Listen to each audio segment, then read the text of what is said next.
Okay. Let me see. And then... Oh, let's see. Give me a second.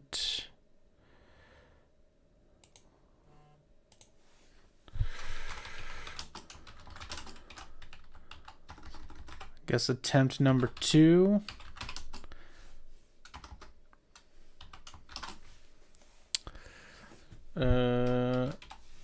Yeah, my first one got, I got my first copyright strike. Let me see.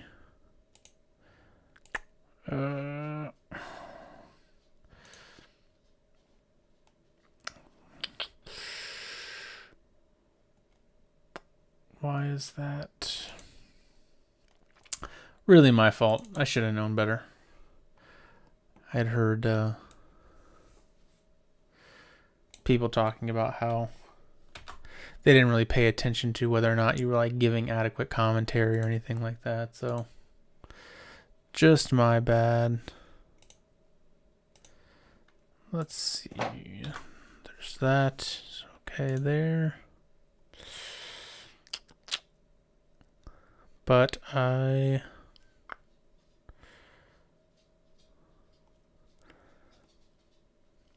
wanted to make some content, so I am going to do that. One more thing. Okay. All right. Yeah. All right. Yeah, I wanted to make some content because I'm going to start doing this.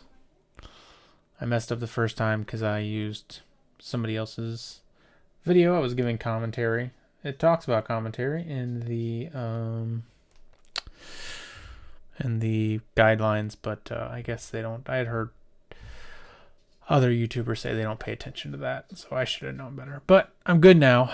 I just have to make sure that I'm using stuff from Creative Commons, or I'm like using like very small snippets of stuff from other videos, which is unfortunate because I like the other one. But yeah, the purpose of the channel is to analyze and evaluate arguments. I've taught research and argumentation for 7 or 8 years. It seems to be something that people don't always think about, or people have different opinions about, so maybe my opinions on it are wrong, but I have a pretty straightforward way that I go about analyzing and evaluating arguments, and so I'd like to share that.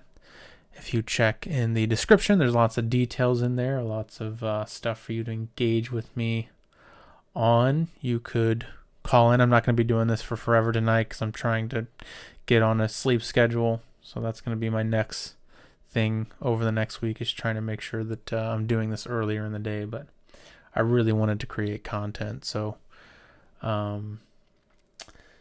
And then also there's a game, so if you're interested in learning how to engage with people in terms of their arguments, or thinking about how to make one yourself, there's a game that I made to try to help people out with that, and it can sometimes remove some of the emotions that kind of stifle the conversations, and that's what I'm going to try to do here, is analyze these arguments in a straightforward manner without getting my emotions too involved. Emotions are a natural human thing, but I think being aware of them is really important.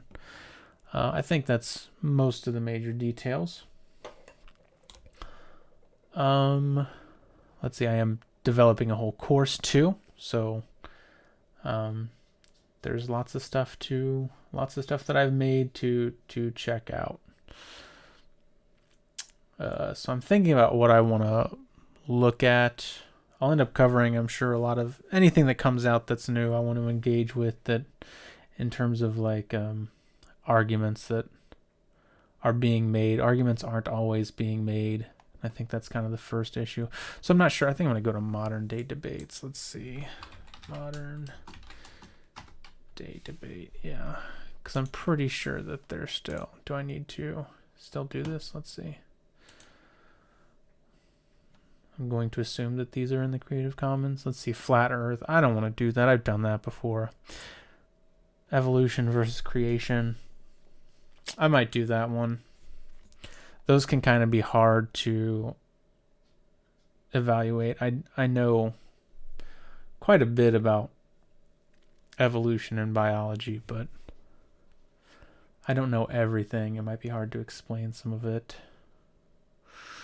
This is when I was watching earlier, and it was confusing. This is like the hot topic of the day. Yeah, this is actually going in the same vein of the video I made earlier. Maybe I'll do this one. Are men ignored / unappreciated today? What do I want to do? Evolution. I'm going to do this one just because of the whole like Andrew Tate thing that's going on. Yeah, I'm going to do this one. The manosphere is like really strong. This is kind of an old, outdated conversation. Still interesting though. I'm sure we could dissect some of the arguments here, but let's listen to this. There's one with a YouTuber named Pearl, and I hope this isn't what they're like trying to catch me on, because this is totally their fault at that point. Maybe I should. Can I not share it? No, I can't even not share it. So winning. That is loud. Okay. They were like sending me notifications, but I'm not paying attention to that when I'm doing this stuff. Okay. What is up, everyone, and welcome to Modern Day Debate. We are a neutral, what is going on here? Nonpartisan platform welcoming everyone from all walks of life. If you're looking for even more fantastic debates, we are all over the internet, including your favorite podcasting platform. So if you enjoy debates, please don't forget to like, follow on Twitch, or subscribe on YouTube. Or hey, TikTok is almost at 1,000, including tonight's debate on are men ignored / unappreciated. We're not going to watch this whole thing. Yeah, I can see we got a guy from the Crucible here.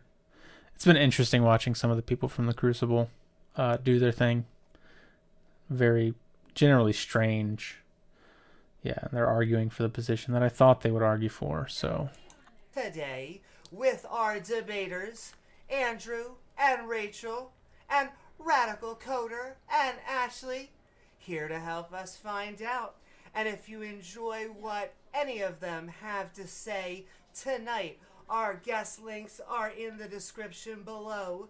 You can also tag me in chat at Amy Newman with your question, comment, for our Q&A section. Those super chats will get yours sent to the top of the list. But with that, we are going to hand it over to the affirmative for their opening statements. The floor is all yours.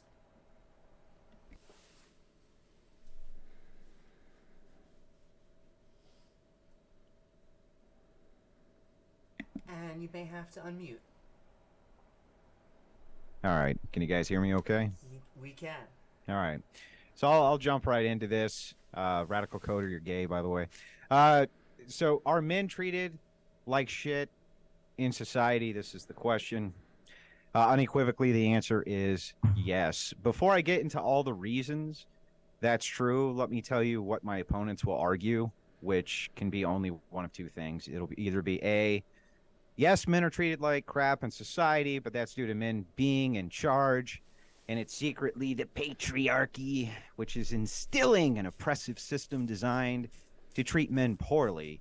And so we should all be feminists so that men get treated better. Or option two, yes, but they deserve it because they were oppressive to the poor women's for 200 billion years, and they're getting their just comeuppance.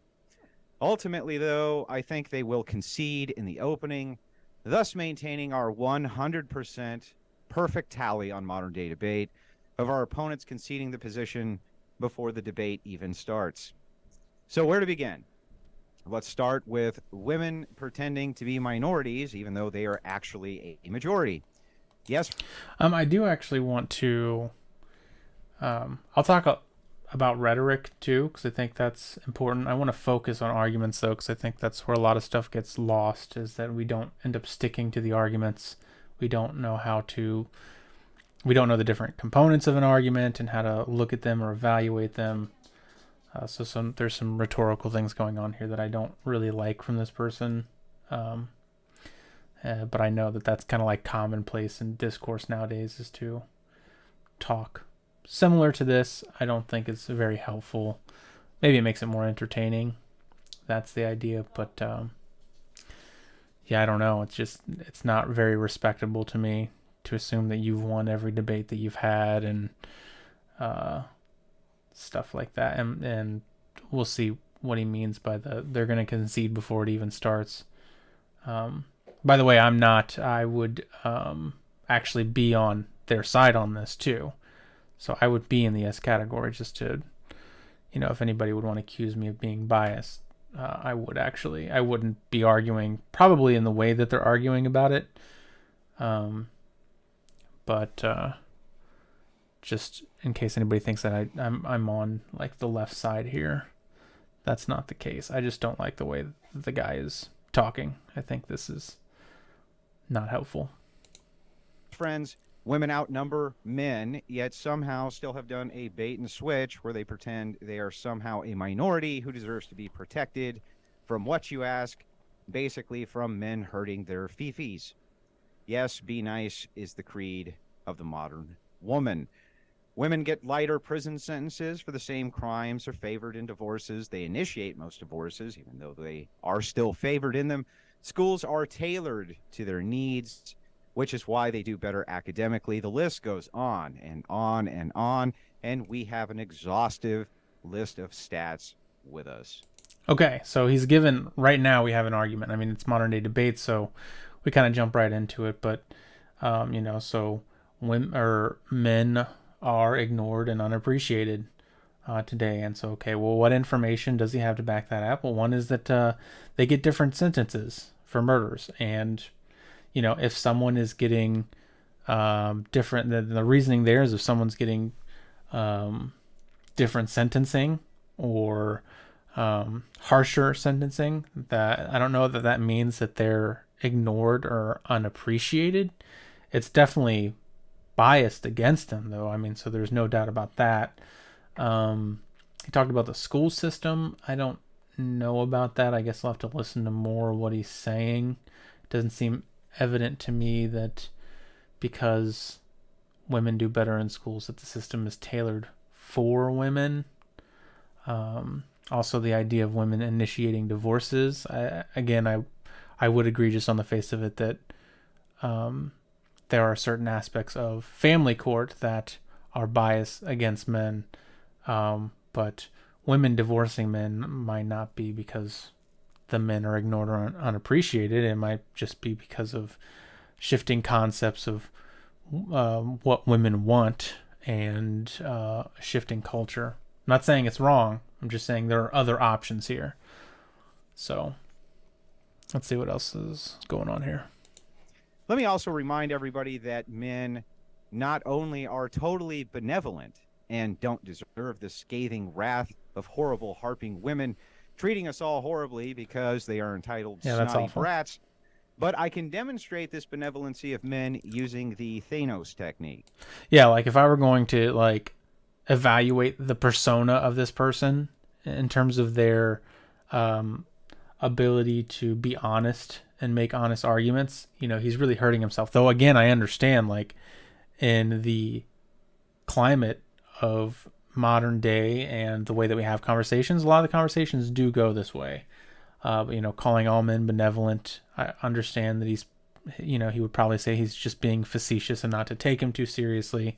Though it's hard to tell sometimes. I know people that would straight up say, no, I'm not being facetious. I really think that, and I really think that women are entitled. You might hear some people actually argue that position, so kind of muddying the waters a little bit. But either way, it's not really helping his persona in my mind. I don't know anybody who's genuinely rational and honest that the way that he's acting would be helping, that this would be helping kind of his ethos or his authority in their eyes. It would all pretty much be detrimental to it because, it's over the top and not really to the point of arguing. I get it's for entertainment. I get it that to some degree, but I think if you're really good at it, you could find a way to be entertaining and still like not as kind of dishonest as this person. If men decided with a snap of their fingers tomorrow that all women were to be enslaved, then they would be. All they could really do is whine a lot and beg and plead, and that's about it.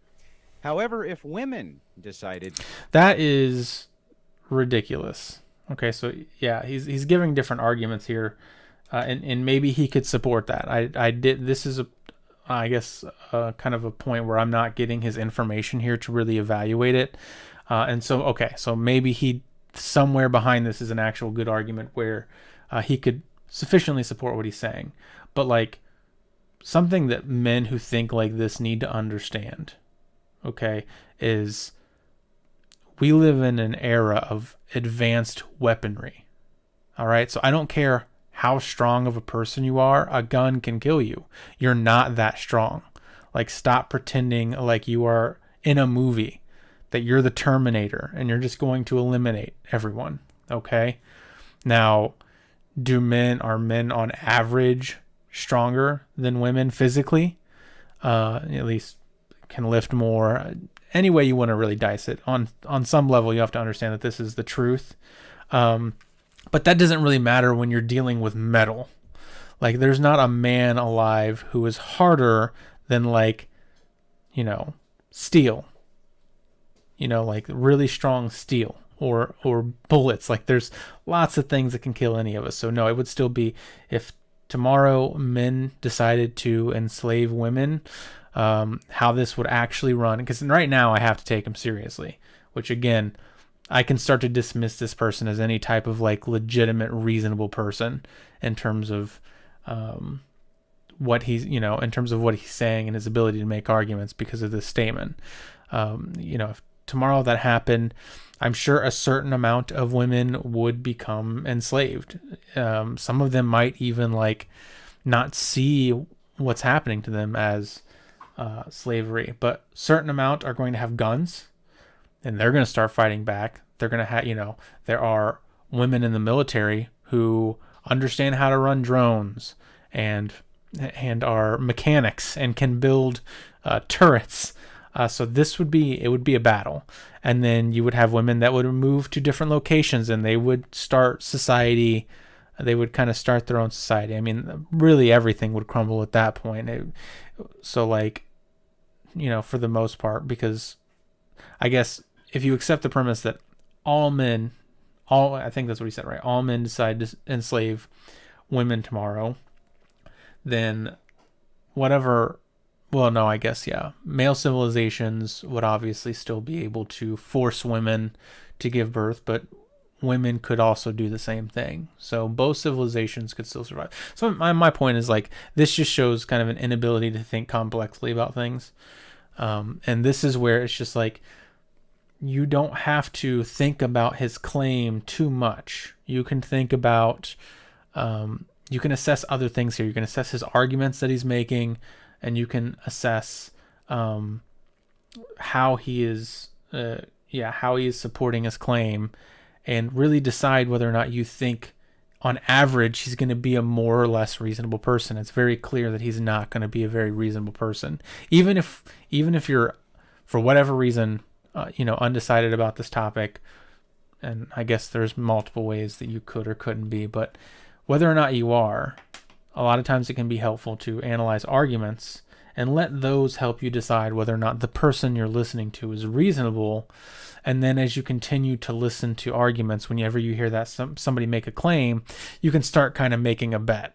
Like, okay, my bet would be that the claim that this person is making isn't reasonable. And, if I still will listen to anybody's argument, even if I've assessed them as not being generally reasonable, but it does start to move me one way or the other in terms of their claim. If I'm not hearing any good arguments from them and I'm hearing good arguments from another side, it's going to move me towards the side that's making reasonable arguments. That's the best we could possibly do in terms of coming to the truth. Men were to be enslaved tomorrow, we would scoff, and again, all they could do is whine and complain. Again, yeah, just oversimplifying an issue that would be clearly doesn't understand like geopolitics at all. Like this wouldn't be easy for like anybody. Like we fought civil wars over trying to enslave people, and the history is rife with people rebelling against their slave masters, and saying that they couldn't do anything is ridiculous, right? But I'm sure that this person has a tenuous relationship with reality as it is. The reason women are allowed to get away with their shitty behavior is because of simps who enable them to do so. They do this in hopes a woman somewhere will breed with them, but they won't because women are too busy, according to the stats, breeding with men who treat them like something they scraped off the corner of the mouth this morning and threw it in a trash can. Men's benevolent and good nature can't be overstated. All of society is run due to... Yeah, I would like to see some of those stats. I don't have a doubt that there are some women and men who have shitty taste in men and women. So he wouldn't have to convince me too far on that front. But if he wants to make some general statement, yeah, I would be interested in those statistics. And then, yeah, I don't know. It's not really. So the reason that women are allowed to, so I'm kind of losing track of the argument here. So men are ignored and underappreciated, and now we're talking about women, and what's happening with women doesn't really matter. Like, so that's another thing. I can tell now. The claim is men are ignored and underappreciated today, and he's now, you can tell, focusing on women. So this is again another thing that we can look at and say, oh, this person doesn't know how to stick to an argument. They don't know how to make an argument for a claim. Women could be, what he's saying could be true. Women could be, I guess, what was he saying, entitled or whatever he was saying, and men could still be appreciated. You know, women can be entitled and men be unappreciated. So there's not really a connection here at this point. Us being awesome. And we do all of this despite incessant complaining from women who mostly hold office jobs, are waitresses, and fill up the service industry in general because a real job would literally kill them. We do all of this for all of society, and we're treated like rapists, orchestrators of violence, evildoers, and generally taught that masculinity in and of itself is a trait to be mocked and scorned. Yeah, again, just the kind of overdramatic nature of things, doing jobs that would literally kill them. Like, there are jobs that kill men. There are jobs that kill men just by the nature of the job. And yeah, there are going to be some things that on average a man can do that a woman can't do at a particular job, but some will still be able to do that job. So again, just the over dramatization is indicative of emotions, which I'm sure he is convinced are female in nature, even though he's showing them right now.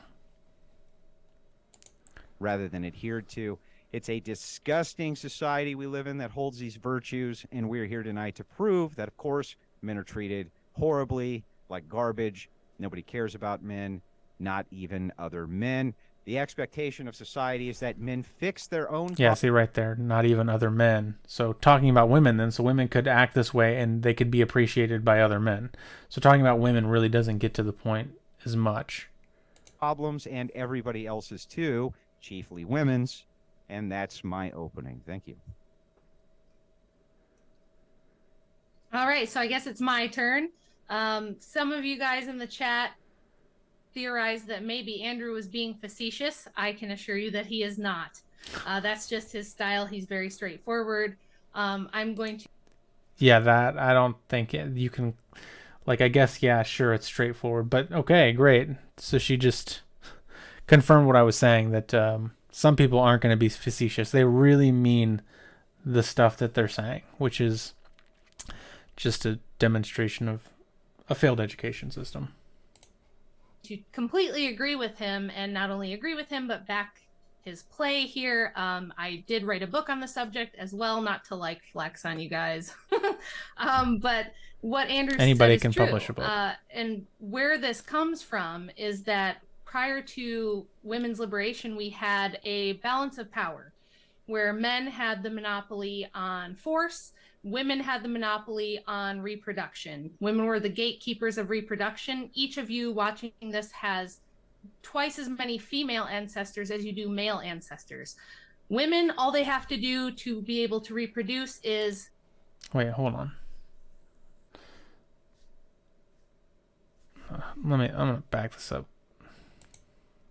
Very straightforward. I'm going to completely agree with him, and not only agree with him, but back. Did she just say something here. really stupid? I did write a book on the subject as well, not to like flex on you guys. But what Andrew said is true. And where this comes from is that prior to women's liberation, we had a balance of power where men had the monopoly. Okay. I mean, we can get into that, but there's something on force. Women had the monopoly on reproduction. Yeah, and so she is like talking obviously from like a Western perspective. This obviously is not true if you look at a bunch of different cultures. But if you like live in a bubble or you are insistent on like cherry picking, and to be fair, like you would be cherry picking a large set of data. You really would. I mean, obviously, the vast majority of societies have been male dominated, but they haven't all done that. And so, but okay. So I guess fair enough point. And then, yeah, men don't carry babies in their body, but I don't know if this, I think they're about to make a really stupid point. And I think, again, you might not know what to think about the topic, but sometimes you can assess the people giving the argument, and you can assess the arguments they're giving. And if they're not making good arguments, and generally they're making, if they're not giving any good arguments and they're making like very blatantly bad arguments, then at least you can say, okay, well, I don't have a reason to accept their side based off of this. Maybe you have your own arguments, but women have a monopoly on reproduction. Like, women can't reproduce on their own.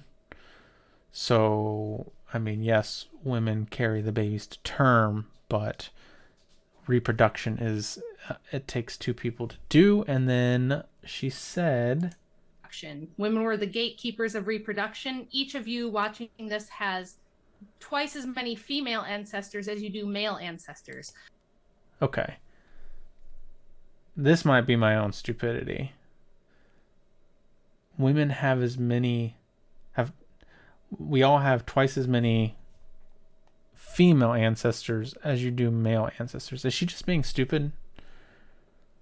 Like, is she just saying something ridiculous, or am I missing I have to go through my head again on...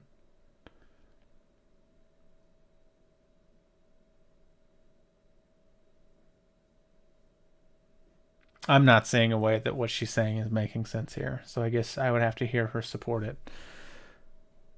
But that seems really stupid to say. Women, all they have to do to... It's making me doubt that she understands how reproduction works. But I could be wrong. Maybe I don't understand how reproduction works, and she's absolutely right. Be able to reproduce is be female and be fertile. Men, in order to reproduce, historically have had to fight their way up the hierarchy. They've had to have resources. They've had to prove themselves good providers, good protectors. Okay, I mean, she is basically making assertions at this point, so I'm just going to go ahead and watch this and stop talking until they really start to make arguments. I could give counterfactual information, but we know that doesn't work as well as just critically evaluating argument point by point. So we could do research to debunk a lot of what she's saying, but then it just becomes back and forth. Let's see if we can find anything where we can analyze and evaluate the reasoning. We've done a little bit about that. We've done a little bit of that, but let's see if we can get there. Protectors, things of that nature. And what happened when we did the whole female liberation shtick was that we flipped the balance of power. So now women not only have a monopoly on reproductive power, but they also have political power, they have financial power, and they have social power. So now we have 3.5 times more men committing suicide than women. We have, like Andrew said, much stiffer, harsher sentences that men receive for the exam. Yeah, and I do want to keep I think it's always best to keep the claim in mind. Are men ignored or unappreciated today?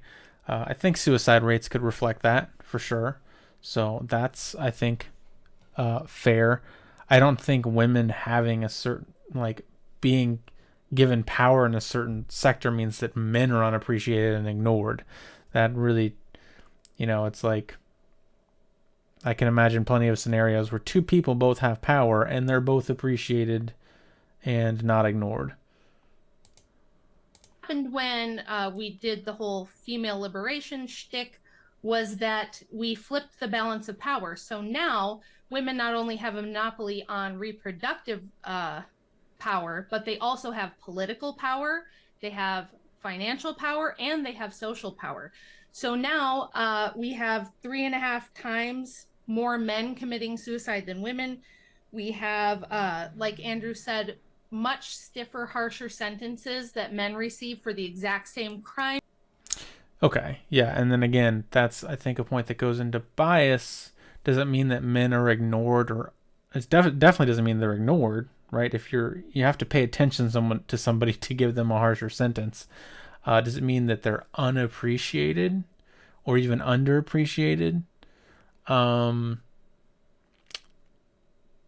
not sure, especially given the fact that we're talking about a small percentage of men here. I don't think it's definitely unfair and unjust. But that's not what the claim is here. If the claim was that, then point granted. But the idea that men get harsher sentences doesn't really speak to them being ignored or unappreciated at all. Times as women, we have young boys who don't do well in school. Public school systems are completely skewed in favor of girls and girls' behavior, and boys are expected to behave like girls. She's just This saying is the mostly same due to thing the he fact said. that about 90% of school teachers in K through 12 schools are women.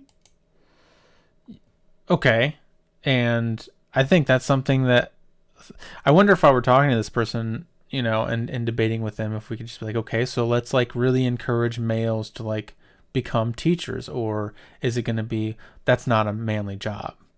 Okay, well then you can't really use that to support your argument at that point if you're part of the problem, you're part of the reason that that's occurring.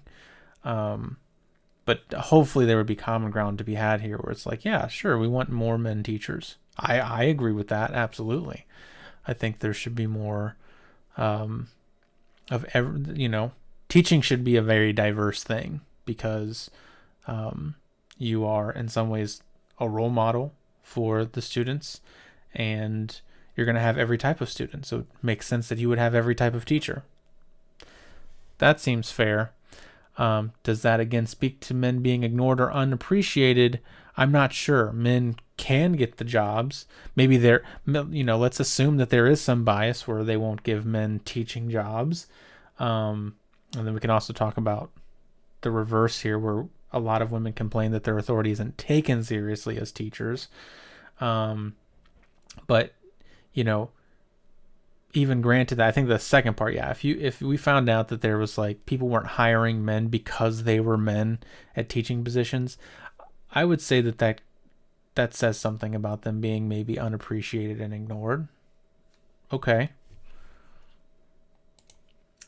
And now college degrees are about 77% of them are earned by women.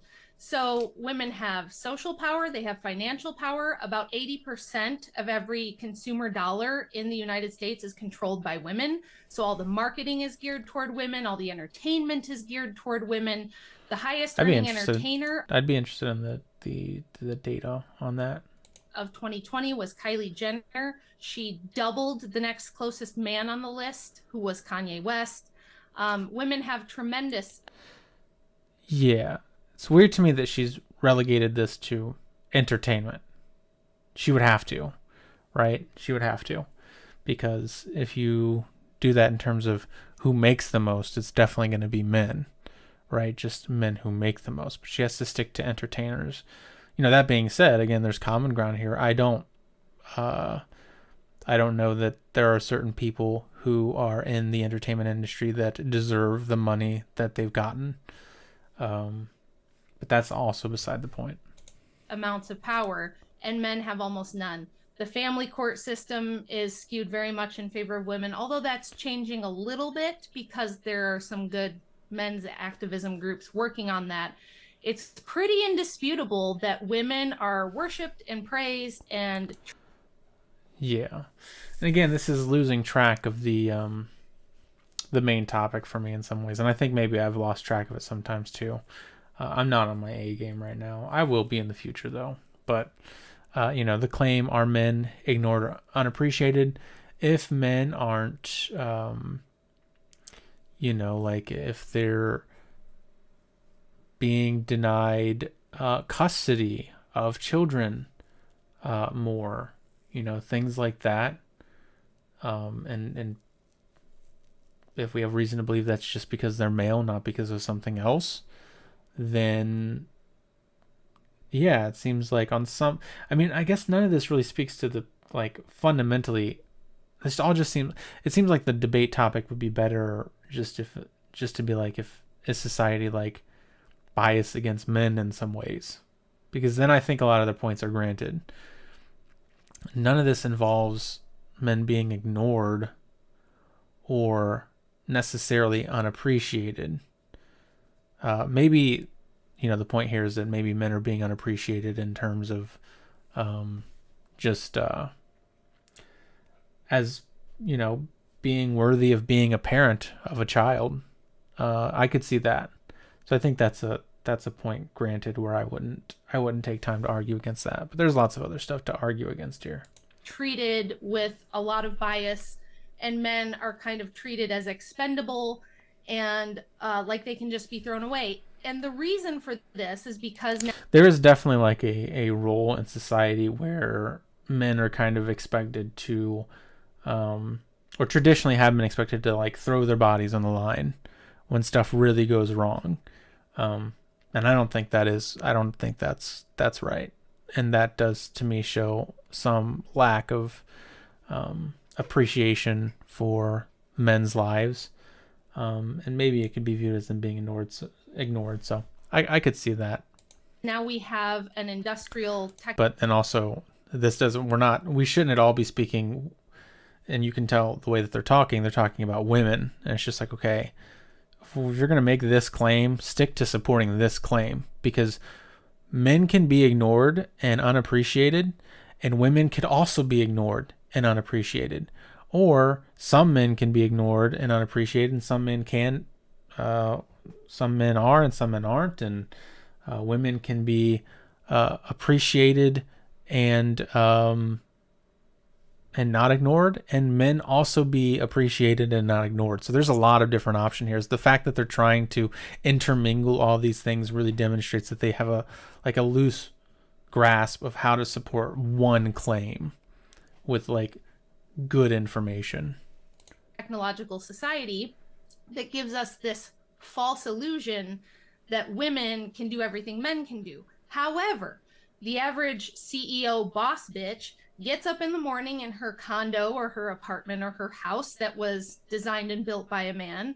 Now we're getting a little ridiculous here. Okay.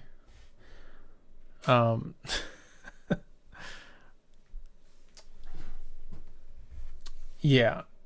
Assuming how the average person, wakes up and who builds houses. I guess maybe the argument there is that the average male is an architect. The average male builds the house.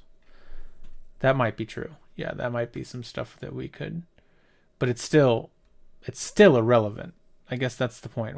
How women are treated does not at all speak to whether or not the claim that men are ignored and unappreciated is true or not. Her car that was designed and built by a man. She drives to her office building that was designed and built by a man. Yeah, all this is irrelevant. So again, tenuous grasp of how to support what she believes. Just trash. On roads that were designed and built by men. And if she gets to her corner office and her computer doesn't work, she calls a man and he comes and fixes it. And then she uses a program. So she's saying on average, I'm guessing, we understand that women can design buildings and women can do this and that. And so I think this is a good demonstration of how the facts that she's giving may be true on average, noting that she said on average, and I don't know what the averages are, so they might also not be true. But we can even assume they're true, and do they speak to whether or not men are ignored and unappreciated? It does not. It doesn't at all serve to prove that claim. So we can start to dismiss her as any type of like real authority of understanding like the reasoning on this issue, or being able to connect the information that she has to the reasoning. So now whenever I hear her making future arguments, I'm just going to be that much more critical. I'm going to be more likely to try to find holes in it. And certainly she's not giving me anything to go off of here. I think she's given me like, they both have given me like 2 points where it's like, yeah, I think you're partially supporting the claim. Everything else has been like drivel, just absolute idiocy. At work that she was trained to use, that was designed by men most likely, to do whatever job it is that she does. And as Andrew said, if you look at the careers of women in this country from 1920 to 2020, that's 100. I mean, isn't it sad that she is like, and I get why you would want to do it. You would do it if you don't understand how the universe works. Like, you would think that you were supporting this claim right here, men are ignored and unappreciated today, if you didn't understand how reasoning works, if you didn't understand how arguments or logic works. I totally see how you would think those things are synonymous, but they're not synonymous. Again, both men and women could be unappreciated. So talking about how women are appreciated and not ignored, or how a woman relies on men for things, actually might even start to counter what you're saying. None of the, how does, please somebody come explain to me how this serves to prove that men are ignored or unappreciated, whether or not the claim is true. Maybe the claim is true, but how is what she's saying now doing that? How is it serving to prove it? I can't see it. 100-year span, they're almost exactly the same. The only thing is we swapped farm labor for HR work, basically, and the rest is secretaries, daycare workers, nurses, administrative assistants, cooks, waitresses, things of that nature. So it's really like an illusion of female power without anything to back it up. The only reason this exists is because men allow it. And the only reason men allow it is because they felt like the sexual revolution was a good deal for them. Turns out that unattached sex with no responsibility is actually quite a huge liability for men, and not something that was in their favor. So I think we have a pretty good case here, and I'm interested to see what the other side has to say. Yeah, now see, I know this isn't going to happen. This would be asking too much, but it would just be great if the other side was just like, how is the way that women behave, or whether or not they're appreciated, ignored, serve to prove that men are ignored or unappreciated? I would just really stick to that, because I think that's something easy for the audience to see that you can keep coming back to.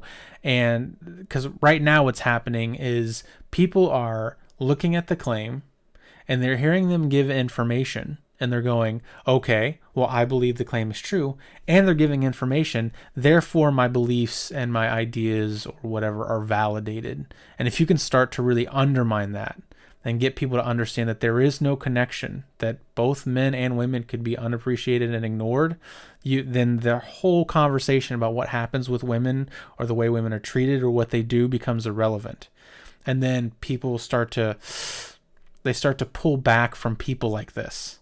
They start to recoil if you just explain the underlying reasoning and how it doesn't really serve to prove, and even make the point. It can help to just like build a bridge to some degree and say like, it could still be true. The claim could still be true that men are unappreciated and ignored, but what they're saying does not serve to prove it. And that's really all you have to focus on. And then people stop trusting people like this because people ultimately don't want to be ignorant. They don't want to be wrong. They don't want to be immoral.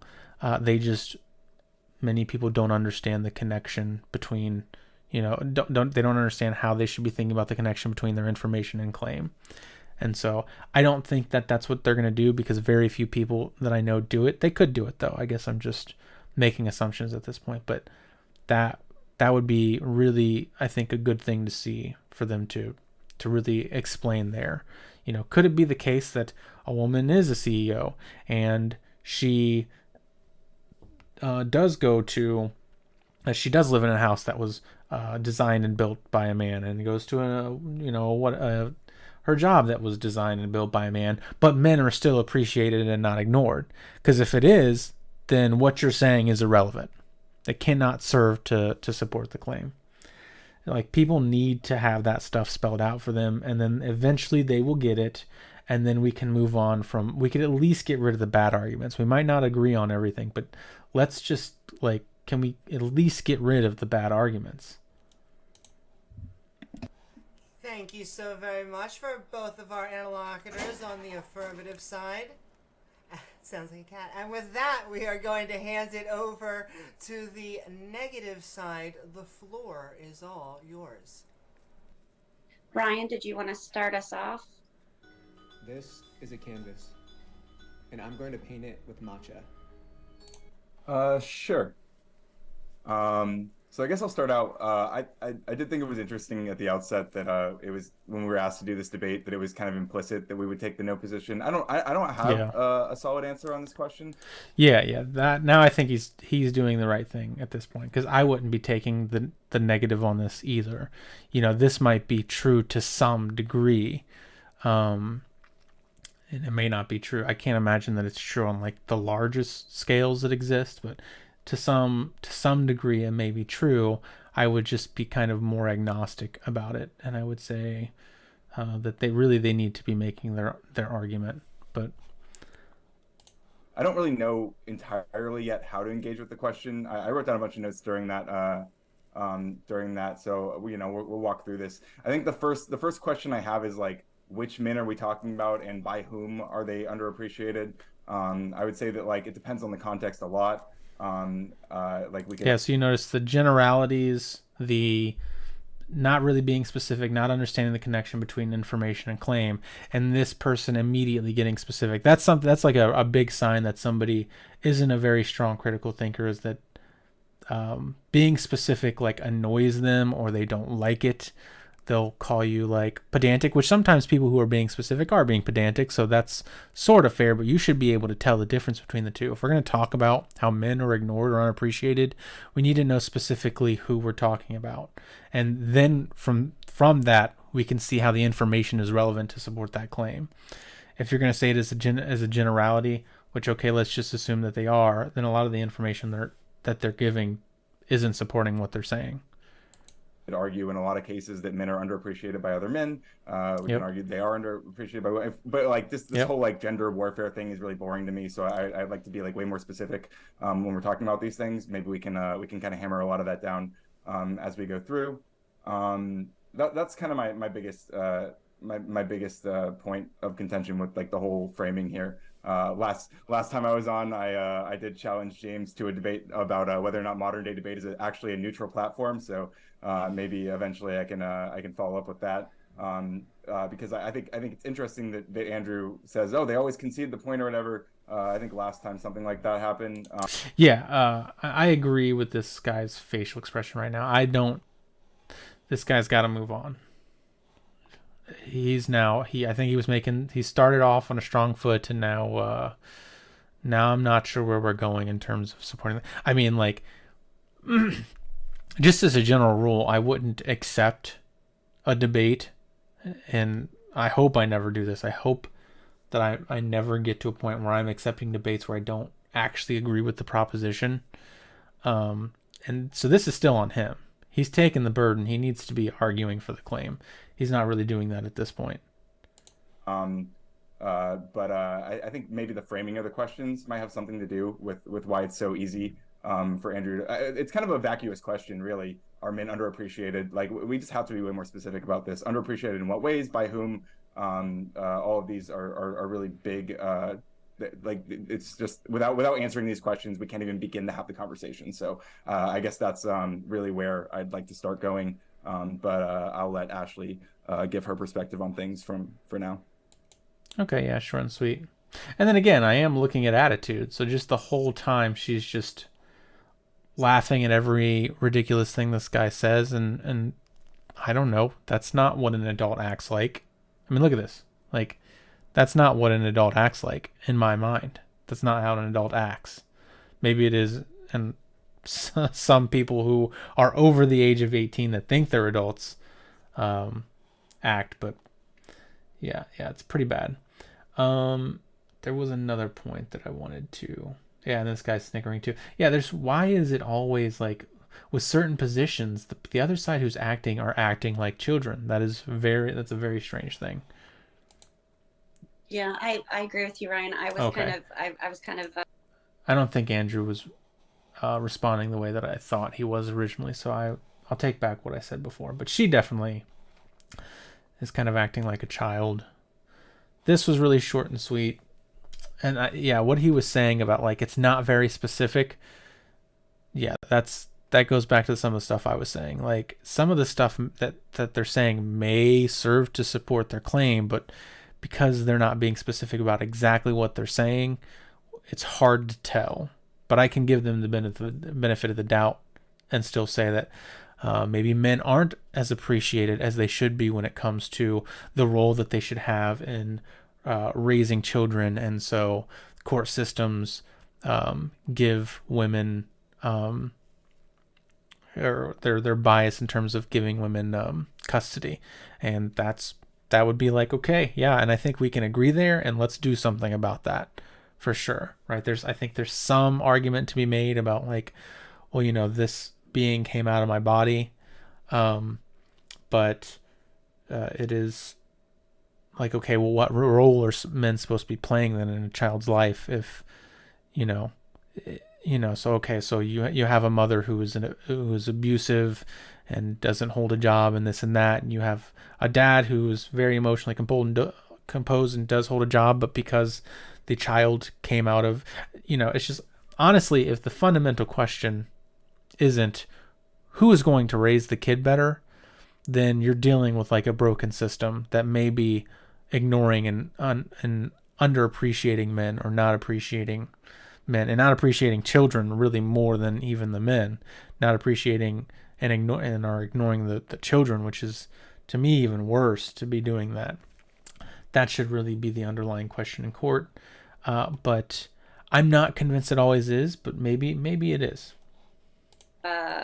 Amused when Andrew said, "Oh, they're going to concede before it even starts," because, like you, I was just sent an email asking if I wanted to debate are men underappreciated, and the funny thing is that a majority of my content is about how men are underappreciated in a lot of these ways. Yeah. But if I'm going to argue any points, I would say, yes, you are right, Rachel. Men's suicide rates, successful suicide rates, much higher than women. But if you look at it statistically, the same statistics you're looking at, it's actually suicide attempts and thoughts of suicide are predominantly female. It's just method of suicide. Men tend to do suicide by hanging, carbon monoxide poisoning, or firearms, while women tend to go for like medication. They over medicate to try to off themselves. And the thing with that is that you're more likely to be found before the suicide attempt has been successful, quote unquote, if you want to call it that. So just to clarify that little point, but it is interesting. Also, the highest rate of suicides, it would be in America anyways, would be what was it, Ryan? I said middle-aged white people. Yeah, just speaking in terms of authority or ethos, it should be clear to any like honest, reasonable person which of these two groups is like being honest and like fair and straightforward, even though Radical Coder lost me for a bit there. And they're starting exactly where I started at the beginning of the video, which was I would actually be on this side. Though to be fair in terms of authority, I think that the Rachel and Andrew's authority is garbage at this point. They can still make good arguments, but if I were going to put money on them making a good argument in the future, it would be that they're not going to make good arguments, generally speaking. And I've seen Andrew before, so this is kind of his deal. You can rely on him to not really understand reasoning very well and demonstrate that. But in terms of Radical Coder and Ashley, they should not have taken this debate. And I understand people are looking for debates and they're trying to put themselves out there. I don't really care. I don't think you should do it. If they didn't agree with the proposition, then they shouldn't have come here.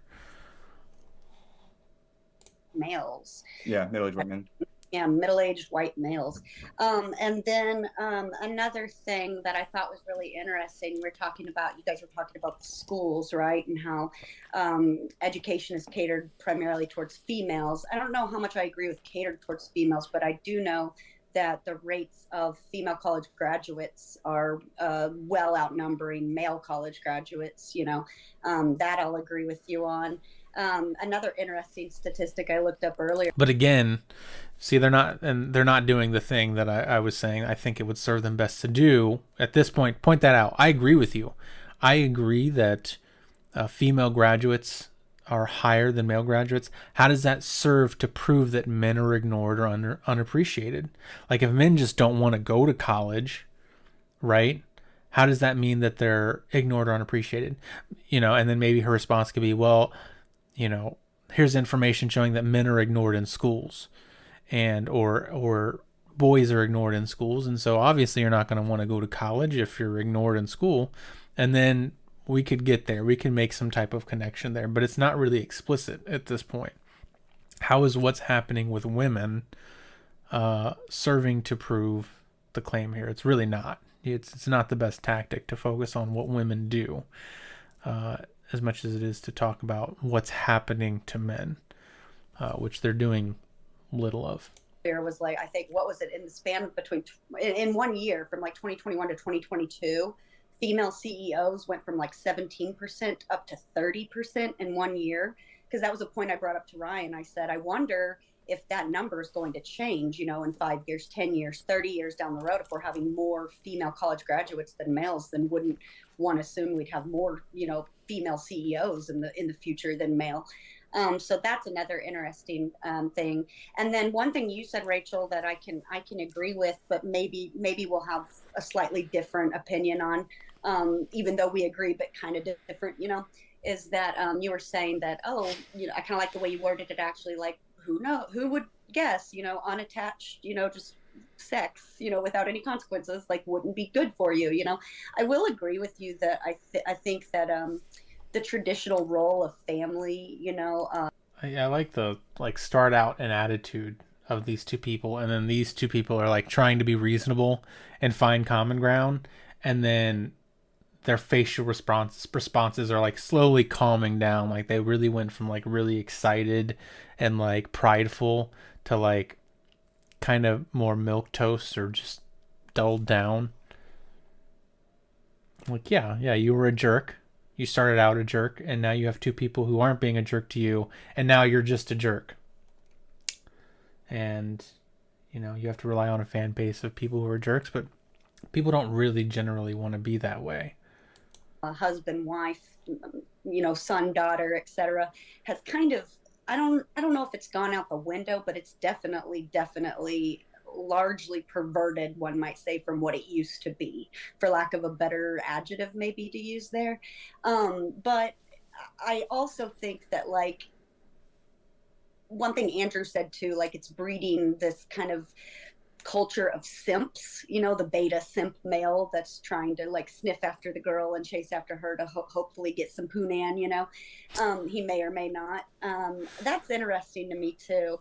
It's almost one of the questions we want to ask, what came first, the chicken or the egg, you know what I mean? So when you take sex completely out of the equation, it just makes me wonder, I guess the only benefit then would be for marriage would be children, maybe financial stability, maybe taxes, but so many people, especially women now, are able to just either not have kids. All right, I'm going to finish this, but then I'm done with this because this isn't a debate anymore, really. I mean, I'm sure they're going to try to make it one, but kids at all, have surrogate mothers, adopt. That's a thing that a lot of people are doing. It's just becoming more and more popular for same-sex couples to have surrogate parents. And so, yeah, I kind of agree and disagree, and the way I disagree is that is that lack of power, sex equals power, is that lack of power kind of also turning a lot of men angry, and I've said this before and I'll say it again, but I feel a lot of this modern day, feminism, the purple haired, Yeah, this is where we're going to disagree. And again, we're not evaluating arguments. at this point, but it doesn't have to be the case that, well, never mind. Yeah, there might be common ground there. She's talking about how men are upset because of a lack of, no, she's saying that men are upset because of a lack of power. And I think that men are upset because of a loss of power. I think she said lack. She's talking about a loss, then we can agree on that. But that's different, right? Like, if you're mad because you can't keep your slaves anymore, that's your problem. That's nobody else's problem, right? Like, if you're just going to be, right, a jerk about the fact that you can't own people, then you're just not a good human being. I mean, that's kind of the bottom line. And notice that these other things that they're talking about that would support this claim don't have anything to do with that, right? When we're talking about men committing suicide or men not getting their children in court, this doesn't have to do so much. Well, I guess maybe to some degree a loss of power. Maybe men did get the child more just because they could, like, well, I mean, women couldn't really divorce the man, but the man could divorce the woman. So I guess it's more complex than that. But the point is, I guess it doesn't necessarily have to do with a loss of power. Yeah, it's more power that they may have never really genuinely had, that just kind of, I don't know. Crazy Twitter feminists. Like, I think that it's breeding this culture, like you would say, it's making good people can have purple hair. What's wrong with people? I mean, like, let me say, like, in terms of cosmetics, I don't really care about cosmetics. That's something, a part of culture that I don't necessarily buy into or get. But everybody here seems to be participating in that in some way. And I do it too, so I have to be honest with myself. But, like, why can't, again, it's the inability to, like, reason. Like, you just talk about why what somebody's saying is incorrect, or why the argument that they're giving is bad, or why the information doesn't support the claim. But this isn't the tactic people take because they can't do it. So they resort to the other stupid stuff, like, oh, you have purple hair, like some stuff that you would hear, like, on the playground or some stuff. It's weird. Good men somewhat bad, and it's making bad men somewhat dangerous. So I think it's kind of a double-edged sword. But anyways, maybe I hope I kind of clarified some of my points of view. Thank you so very much for the negative side. And with that, we are going to go into about 50 minutes to an hour of open conversation. The floor I'm going to give is this yours about, now. like, 2 minutes.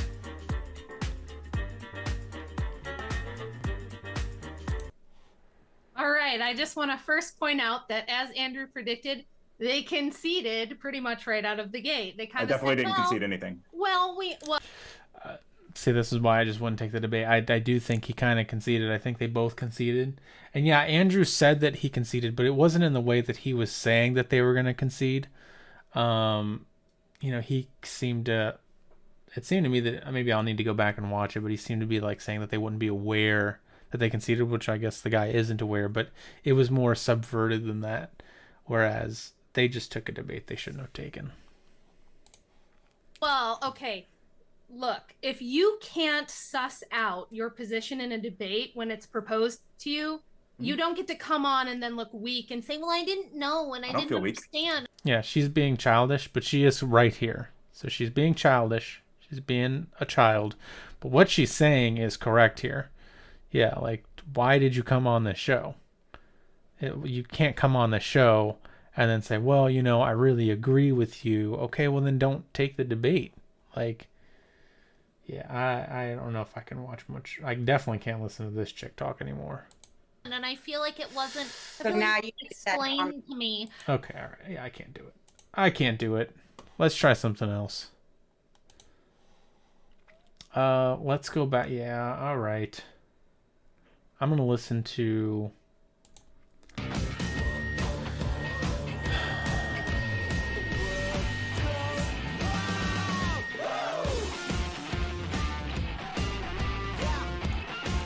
And I just kind of let them give their shout out, so I'm going to... A little bit myself. I'm going to share my screen Okay. first. And this isn't going to be hopefully you fair. can see that. All right. So a little bit about me. I can't see that. Let's see. Okay. It needs to be resized. Is that great? All right. So I am Chris Thompson. I'm an assistant professor of neuroscience. This is not an at Virginia evolutionary Tech. biologist. And I can imagine, one thing that you might be wondering, like, why would a neuroscientist be interested in this? Well, in this topic, I do have a bachelor's of science from the University of Illinois in ecology, ethology, and evolution. Now, that doesn't make me an expert in evolution. I am not an evolutionary biologist. I'm a neuroscientist. Understands his lane, understands his skill set. That's a good start to somebody who knows how to reason. I do study how hormones shape the development. Understands the limitations of his knowledge. If somebody's not demonstrating that they understand the limitations of their knowledge to some degree, that's usually a bad sign. Of neural circuits in a wide range of species. And evolution is relevant to neuroscience, so they're not completely unrelated.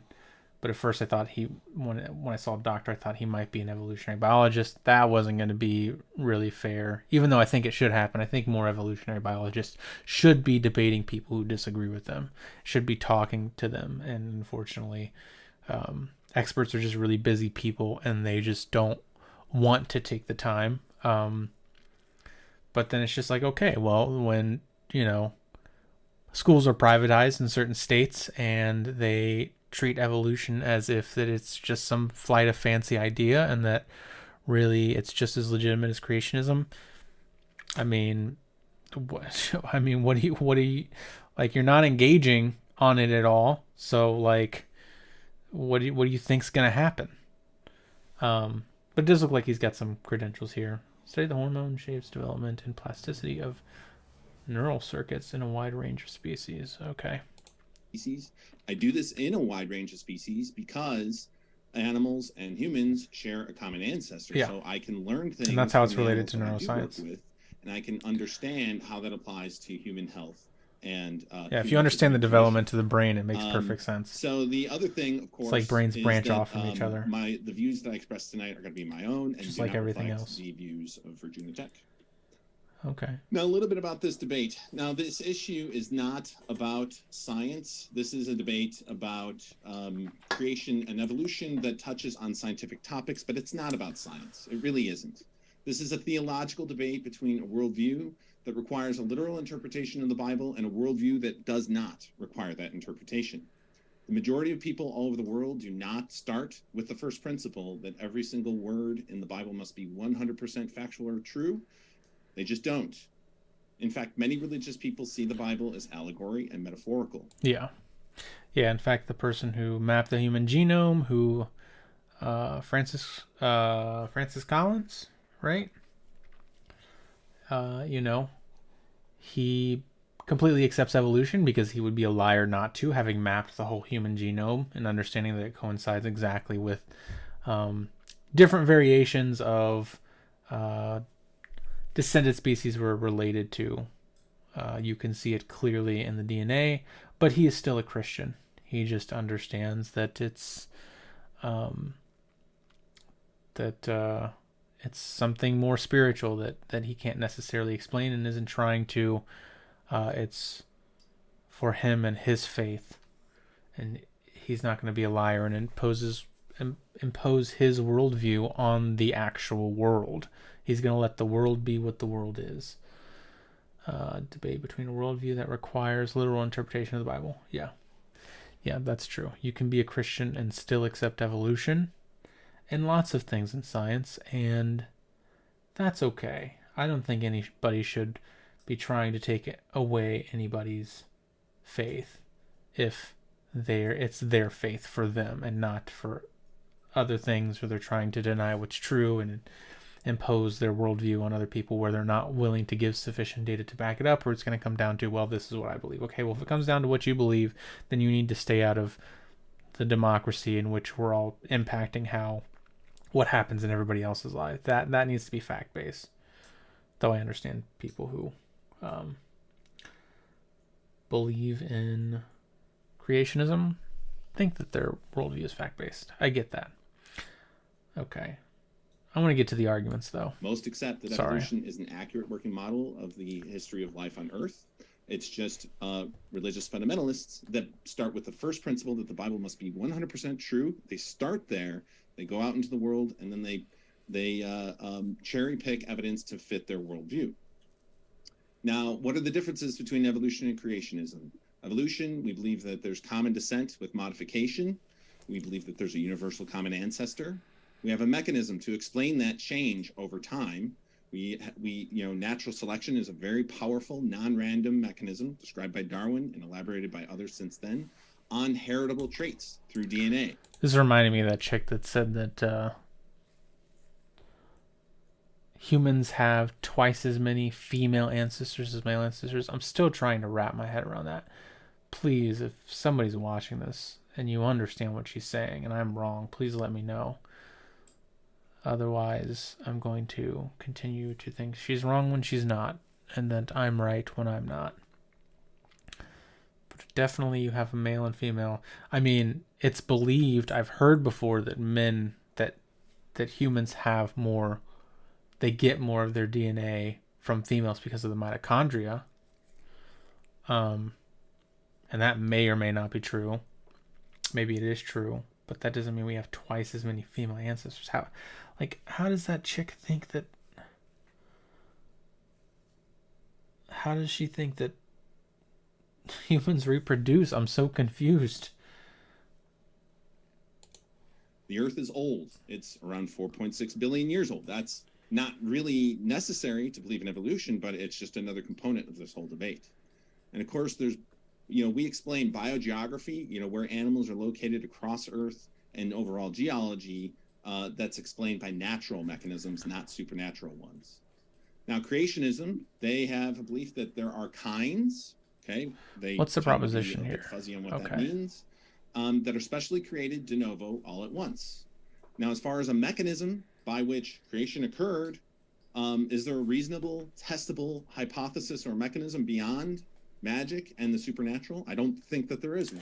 Yeah, and this is a little bit unfortunate. I mean, to be fair, when we're talking about creation, we're talking about something very specific that doesn't include evolution, but there is a small false dichotomy here just in that evolution could have occurred and also evolution could kind of be guided by a hand or kind of be in the equation for a universe that was created by some god or entity, some conscious entity.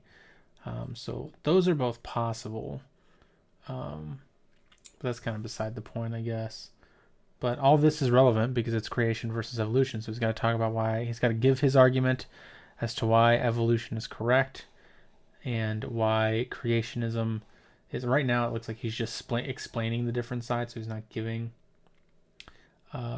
specific arguments yet. He's just explaining the different sides. They believe the Earth is around 6,000 years old. And so they believe in a very, very young Earth, which is very inconsistent with the evidence.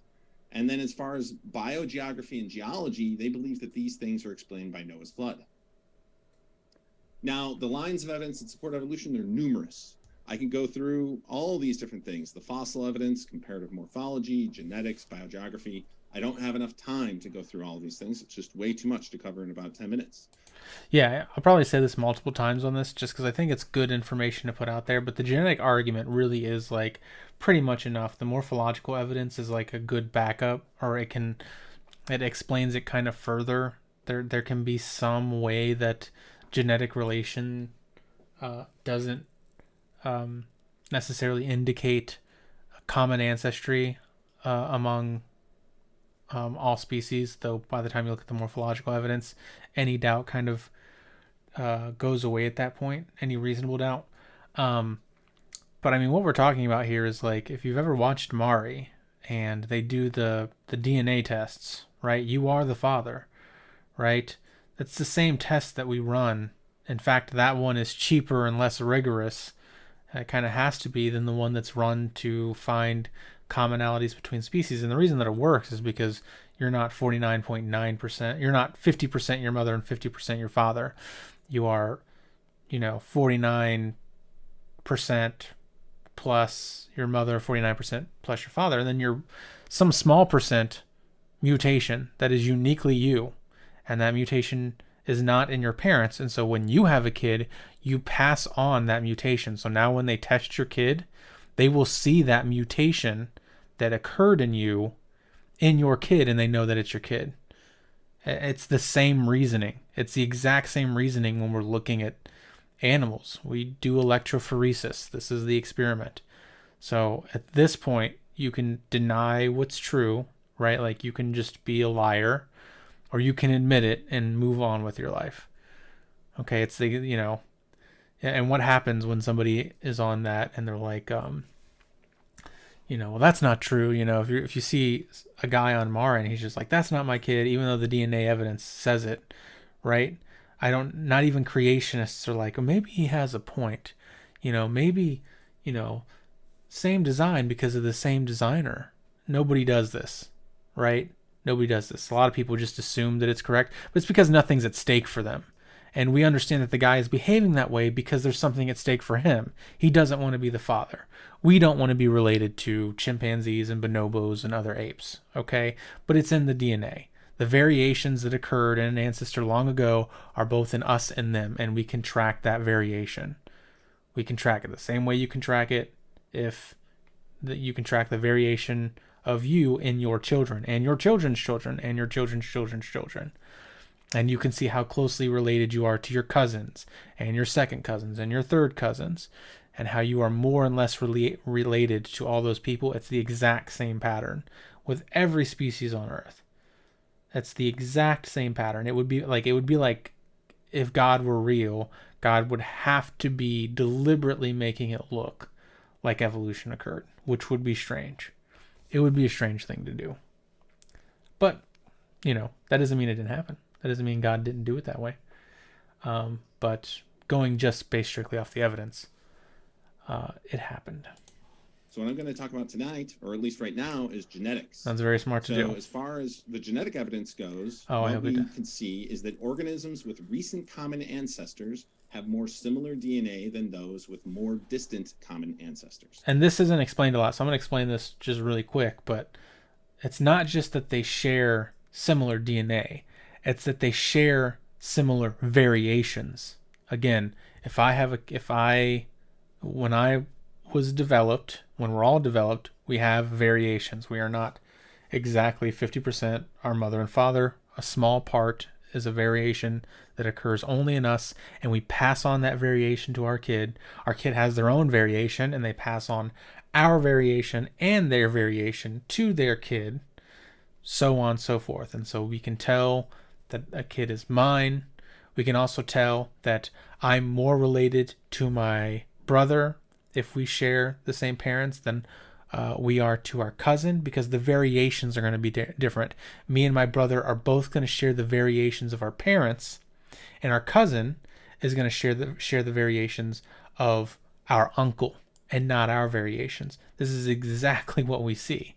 So it's just like it's over. It's just really unfortunate that we're so caught up on this thing, because we're teaching a lot of bad science in the meantime, and it's like, I get it. It's a very emotional thing for a lot of people.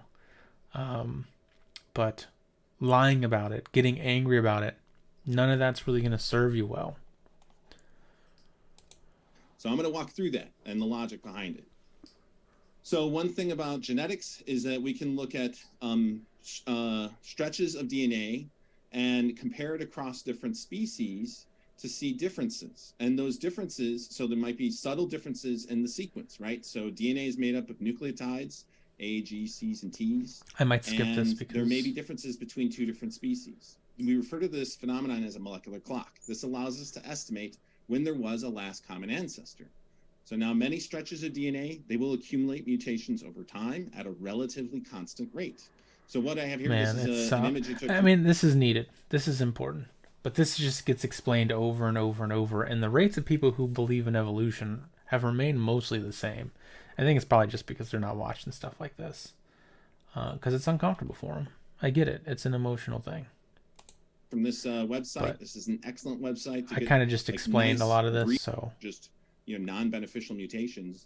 and that this is going to lead to differences. And so, Yeah. and what we can estimate. This is just we can also estimate like when roughly it occurred.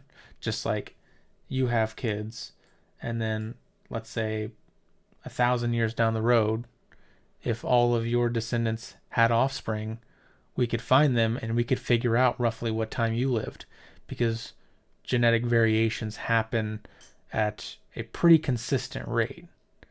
So we could actually they could figure out that you were somewhere in the late 1990s to early 2000s. They would be able to figure that out. Yeah, and then they could also, if they knew roughly where the family lived, they might be able to even find your bones, which is pretty impressive. Maybe they might be able to find your bones. That might be, they could find your gravestone, certainly, if it's in the area. The divergence from that. So this allows us to make phylogenetic trees. Mm-hmm. And so there's many lines of evidence that do support phylogenetic sorting, including genetic evidence. Yep. And here's a map of, this is a phylogenetic pattern. Okay. This precludes the real genetic bottleneck is at Noah's flood. And that's true for humans as well. Okay. Yeah. So all humans and animals were killed around 4,400 years ago, according to creationists. And we would be able to see that in the genes. It would be very apparent that there were a small, limited amount of genetic mixtures going on. But we don't see that. That bottlenecking that occurs, we understand how DNA works. It's just, it's not there. But there's a genetic bottleneck. And so, is okay. literally true. So creationists claim that Noah had two of every line of evidence. For your opening statement. All right. Here's the deal with SEO on Wix. Thank you, James, and thank you to everybody for tuning in. I take it you can see my screen?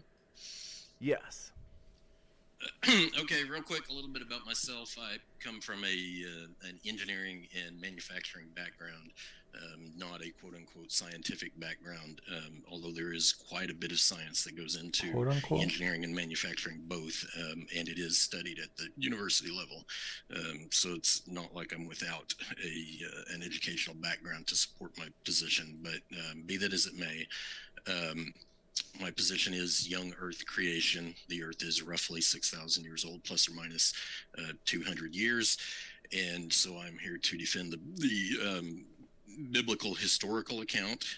I do believe it is absolutely scientific, absolutely supported by scientific data. To be honest with you, what I heard a little while ago in Chris's opening was that this was a theological discussion, not scientific per se. To be perfectly honest with you. Yeah, I think, yeah. Now hold up. Yeah, I think probably that he could have went without that statement for sure. Yeah, I could see how that was going to muddy the waters. But I'm going to hear what this guy's about to say, because if he's going to say that that's wrong, then he's already fallen into a poor reasoning trap, because it could be both scientific and theological. But let's hear what he's got to say. But I had not heard that before then. I came mainly prepared to talk about science. Most of Chris's presentation was science-centered, not theological. So either way, it sounds like we're kind of along the same lines. Okay. So with that, I'm going to jump into this. Thou shalt not take the name of the Lord thy God in vain. That's definitely if theological. Evolutionists use good arguments, they would be creationist. That's my own. This isn't serving to support his position at all. Humor, evolution. Okay, yeah, but it's you're losing an audience that wants reason. So already, right? This is where we can look at this person and we can say they're not making arguments to support their position. They're just making more claims. And so okay, yeah, sure, humor, but here's another one. Evolution is mythology. That's supposed to be funny. Which I thoroughly believe it's the modern. Yeah, we know that, but we don't care. What we want to know is why you think creationism is true and why evolution is wrong. So again, it should be really easy if you're like, I want to be a reasonable person. Like, And I don't want to play God myself. So I don't want to think that what I think is just true because I think it. The best way to do that is to listen to people's arguments and to make your own arguments and assess those arguments. This person isn't making it, so I can look at this and say, okay, this person's not being reasonable right now. They just continue to make claim after claim. Nothing that they're saying is serving to support their position yet. Mythology. Okay. Some important differences: creation versus evolution. So in creation, it is purposeful, it is intentional. Rapid processes, you notice that some of my text is in red and some is in black. The red is intended to delineate between what's unique to creation or what's unique to evolution. So if it's in black, it's kind of a shared region of their approach. So rapid processes max 6 to 10,000 years, but like I said, my personal position is 6,000 years plus or minus about 200. Separate ancestry, basic body plans don't change. Evolution, on the other hand, has. I mean, that is another assertion, by the way. Again, notice when somebody is supporting their argument or just making another assertion, right? Like, creationism is true. Why is creationism is true? Why is creation true? Because body plans don't change. Okay, that's just another assertion that you've made. That's nothing to unpack. There's nothing to unpack there. You just made another claim. There's no direction. It's random. It's very slow processes, used to just. And then so already we're into what's called straw man territory, right?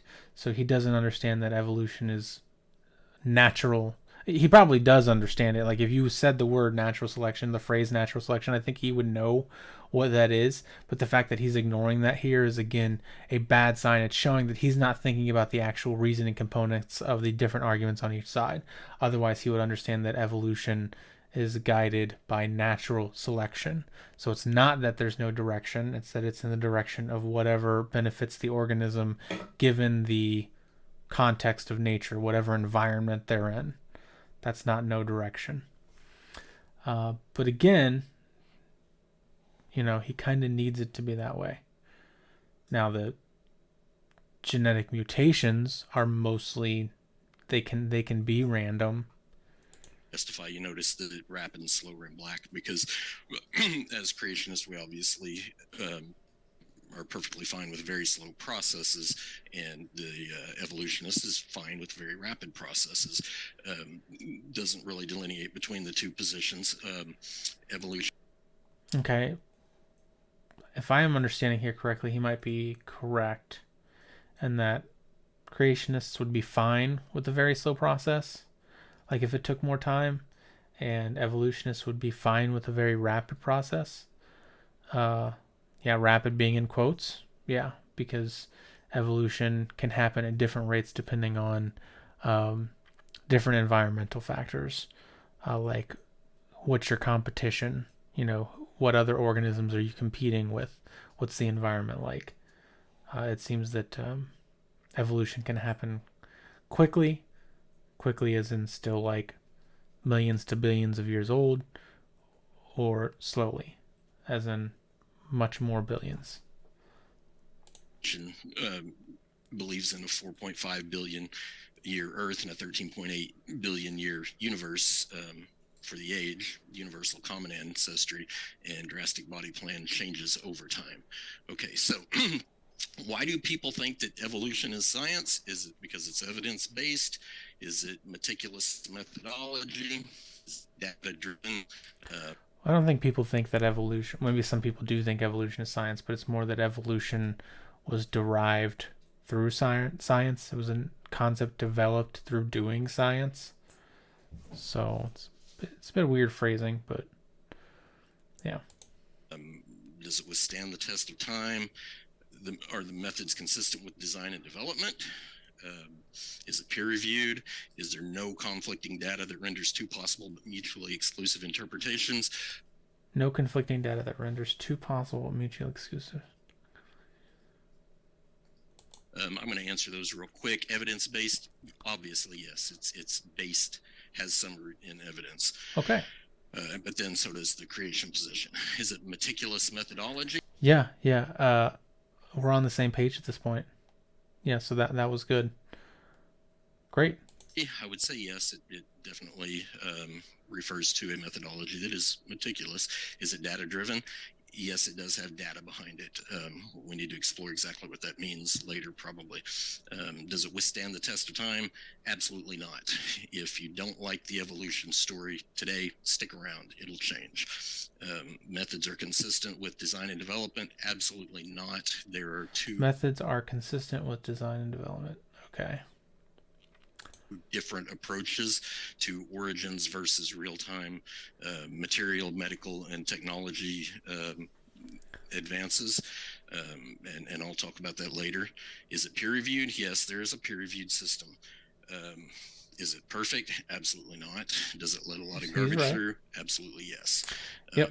And doesn't even have to be origins based in terms of how garbage makes it through the peer review system. That actually happens in the medical field, for example, is quite common. Yeah, so it looks like we can just focus on withstands the test of time. Methods are consistent with design and development. And then maybe this last one. No conflicting data that renders two possible but mutually exclusive interpretations. Absolutely, yes, there is a lot of conflicting data. Okay, so we could just stick to those three. So why do people think that creation isn't science? Is it because intelligence can't create life? No. Hopefully he's going to say no. An intelligent designer can't communicate with people? There's no data? A very modern idea that didn't exist in the distant past? There's a difference between something can't happen and there's no data to support it, but methods are inconsistent with design and development, no peer review, faith-based. Going to answer those questions real quick. Intelligence can't create life. Obviously, the evolutionists don't think that. No. No, now we're back in straw man territory. So his reasoning is actually better than I would have anticipated given the topic and given what he's arguing for. So I'll admit that he's doing he's showing some abilities to at least be honest and reason to some degree, but he's committed to strawman now at this point, where he's misrepresenting what people who accept evolution believe or evolutionary biologists believe. I don't know too many evolutionary biologists, and anybody could feel free to share with me if they wanted to, that says that intelligence can't create life. We think that we might be able to create life one day, and we view ourselves as intelligent. And evolutionary biologists would probably agree with this, that yes, sometime in the future we'll be able to create life. So this idea that, so again, you can now look at this person, you can say, oh, there's some disconnects. I'm seeing the disconnects now. I'm seeing the disconnects between what they're saying and what the information that they're giving and the claims that they're making. So that's already a problem. So evolution doesn't have no direction, and nobody is saying intelligence can't create life, which is different from the question of, do we have evidence to believe that life was created by intelligence? That's a different question than whether or not intelligence can create it. Because that's what experiments like Miller-Urey and so on and so forth, more modern experience, are exactly what they attempt to do in some settings. An intelligent designer can't communicate with people. That makes no sense. Why do the evolution? Yeah, but again, we're in strawman territory. I don't know too many people that are going to say an intelligent designer can't communicate. If there is under the assumption that there's an intelligent designer, I don't think people would say that there's anything preventing that intelligent designer from communicating with people. In fact, I think you're more likely to hear that argument in creation circles. I actually believe that. Yeah, I would say I would guess that you're more likely to hear that, well, God can't speak to everybody because his presence is so strong that it will destroy you. So he has to communicate indirectly. He can communicate, but can't directly communicate. Whereas an evolution, somebody who is even an atheist, who is a biological evolutionist or accepts evolution, would say, why can't an intelligent? We have a problem with the idea that it's just like, okay, so we're supposed to believe what you're saying because God can't communicate to us. It sounds like you're setting up a con. That's like prime territory for con. Doesn't mean it's not true. It could still be true. But, It's just too easy to do. It's too easy to say, oh, God's communicating with me. God can't really communicate with you directly, or if he says something different to you than what he's saying to me, then you're wrong and I'm right, and you need to do what I'm saying. This is con territory here. Evolutionists sometimes refer to panspermia and other mechanisms like that. Look for intelligent life outside of our galaxy or outside of our solar system, as it were. They obviously think that an intelligent designer can communicate with people. Is it because there's no data? Absolutely not. Well, and this is also, let's not ignore the fact that panspermia isn't like a widely accepted idea in science in the first place, but yes, I mean, you just kind of disproved. Nobody's saying this. Nobody's saying this is true. So, yeah, you kind of seem to even know that this isn't true, but you're still taking the time to say it. One of the key points to make about this whole discussion is that you don't have different evidence than I do. We all have the same evidence. We don't, though. Whether you accept it or not. Yeah, I've heard even evolutionists say that, and I think that is bad. That's, as far as I can see, that's not correct. We are working with different information. There are things that creationists don't know. And that doesn't even have to be in relation to, like, there's two things that you need to really know to come to the conclusion that evolution is the best theoretical model we have right now for what happened, and that's the information for evolution, and also you need to understand reasoning enough to know that information sufficiently supports that claim. And no other one does that we know of at this point. So those are two things that you need to understand. So, and that implies that people are working with different information. They may even, I don't know too many creationists that really do understand all the information to evolution, or even the important parts. But even if we ran into them, they still might not understand that it's sufficient to support the claim based on how reasoning works. But that's a different story. Creationists often get accused of cherry picking data. I would say that's absolutely false. We welcome just about every shred of data. Every shred. I mean, hopefully he wouldn't think that like no creationist cherry picks, right? But maybe generally speaking. Is he talking about data now? Of evidence we can get, I'll put it that way. We need to talk about exactly what data might entail. But yeah, that's is fair. it a very modern idea that didn't exist in the distant past? Absolutely not. It's been the default position of everybody from the time that the Bible was written in any particular era.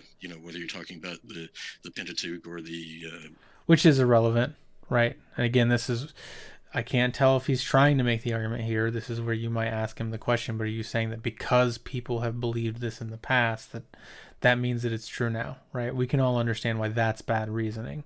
Then the fact that he's even saying this right now should be raising red flags or causing skepticism. And it may be based on data, but data isn't the only thing that we need to consider. We have to consider the reasoning too, right? I can give you a claim. I can give you the claim that, I don't know, Joe Biden is a lizard person, right? So this is something some people believe. And I can give you the data that, well, my mom said that he is a lizard person. And also, Mars is the fourth planet from the sun. Those are both data points, right?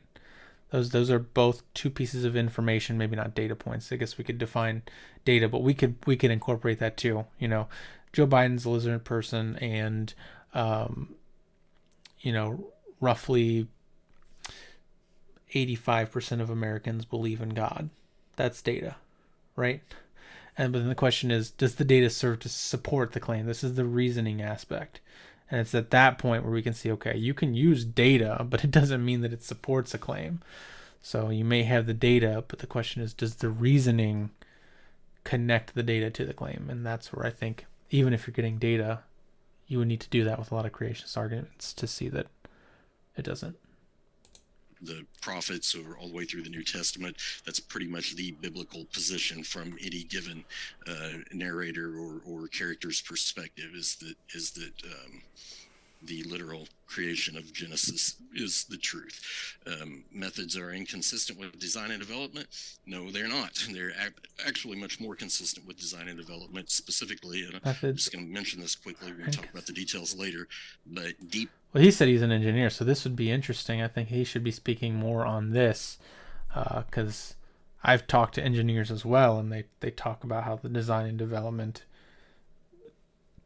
is kind of clearly not in line with the best engineering principles. And this is from like a human perspective. Like in terms of like the bar of a human, you would expect a God standards to be much higher. But then like you look at like the fact that the tube that we use to breathe through is the same tube that we like shove things into to like sustain ourselves and give ourselves energy, ensuring that a certain amount of people starve every year. And it's just like, that's not a very good design principle if you actually care about your creation and want them to survive. But it makes sense from an evolutionary perspective because it's easier to make two holes out of one than to make two completely new holes. Makes perfect sense from an evolutionary perspective. But that's just one way of looking at it. Maybe he would be able to explain why that's the case, why that's actually a good design, or explain other reasons that there's reasons to think this. Time extrapolation versus interpolation. They're mutually exclusive ideas when it comes to origins and material sciences. For example, you cannot use deep time extrapolation to do material science. It just does not work. It's a known failure in science. And so the creation position is that with origins, we use interpolation, not deep time extrapolation. No peer review, absolutely not true. There is absolutely peer review. As a matter of fact, creation is published quite frequently in the open literature. Yeah. So this is going to be a problem. I'm sure that I would bet, I don't know of any off the top of my head, but I would guess that there is some, just because of the nature of doing research and getting it published, that there is some information that purports to support creationism that has been peer reviewed. The issue is that, as far as I understand right now, there's not that much. And then the other problem is, if you're likely to look this stuff up and you're likely to try to find information supporting it, you're more likely to find creationists citing their own work, not peer reviewed. So it not being peer reviewed by people who understand the information, evolutionary biologists or biologists. Really, you should be doing both. But by people who aren't qualified to do it, so they don't have the right credentials. There's no reason to think that they're most up to date on the information. They're not actively publishing in the fields. This is why peer review is important, because you want people who are most up to date on the information to be able to check your work, and who are actively publishing, which demonstrates that they're up to date on the information. You're going to get a lot of creationist websites that are, I've had creationists send stuff to me, and they're always citing their own work.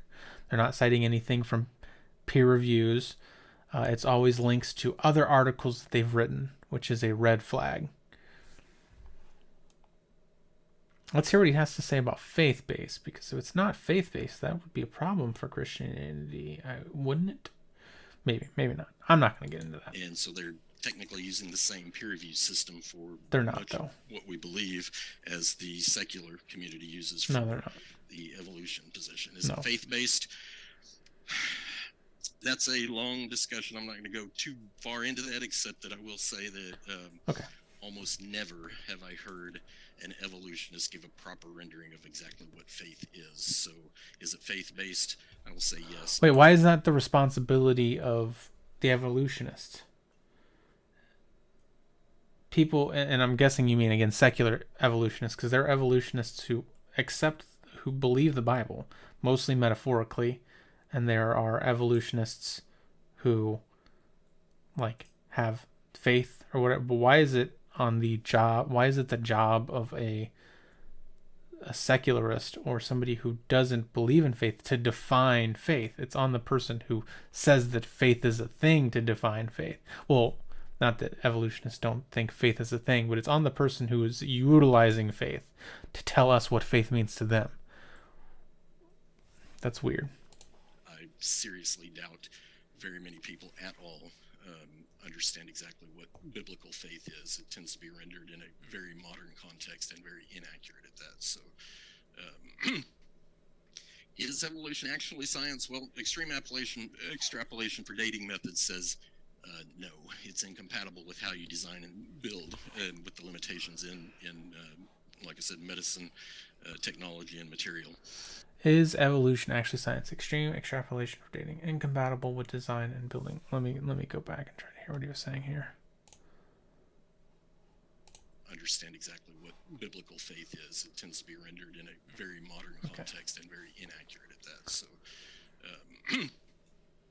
is evolution actually science? Well, extreme extrapolation for dating methods says no. It's incompatible with how you design and... Yeah, I think this is where we should talk to some like geologists, because I think they're going to heavily disagree with that. Let's keep in mind that like evolution does need time, so it's fair to be in the same ballpark in terms of what's the age of the Earth and what's the age of the universe to some degree. Yeah, no, that's fair enough, but we would still have to talk about the fact that, one thing that often isn't talked about in these arguments is that scientists don't just use like one dating method. They use dozens and dozens, and they all converge on the same timeline. And that's why it's so significant. So it's not like they're just, be leery if you ever hear a creationist saying, well, carbon dating is flawed. Okay, well, carbon dating could be flawed, but it doesn't matter because carbon dating isn't really used beyond a certain time frame. We use a lot of other different dating methods. Build, and with the limitations in like I said, medicine, technology, and material development. No acknowledgement. I don't know what he means there. Daughter products. This is a big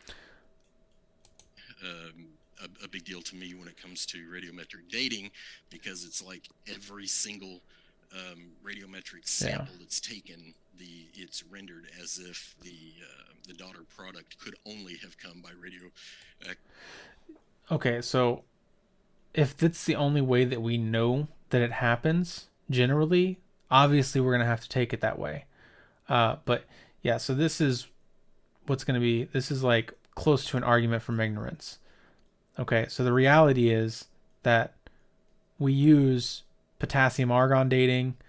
We look at like speleothems and ice cores, and we're looking at like so many different dating methods that once you look at all of them and they've converged on something, the burden of proof then shifts to anybody else who wants to deny the thing by you have to be able to explain why all of those numbers are converging first.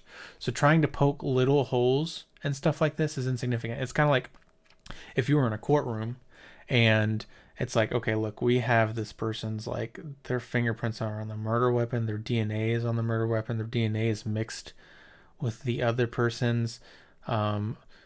We have footage of the person doing this. And then someone comes along and they say, well, how did this person get from point A to point B in 5 minutes when it would take them like, at least 7 to 10 minutes? It's just like, it doesn't really matter at that point. Like, the evidence overwhelmingly shows that this person did it. So you need to be able to explain why if you're not focusing on why their DNA is on the murder weapon, why their fingerprints are on the murder weapon, if you're not focusing on all the aspects that serve to prove this in the first place, then that's going to be suspicious to anybody who, again, understands reasoning. And that's what he's doing at this point. He's trying to poke a small hole in something that's been confirmed by dozens and dozens of different dating methods, all converging on the same timelines.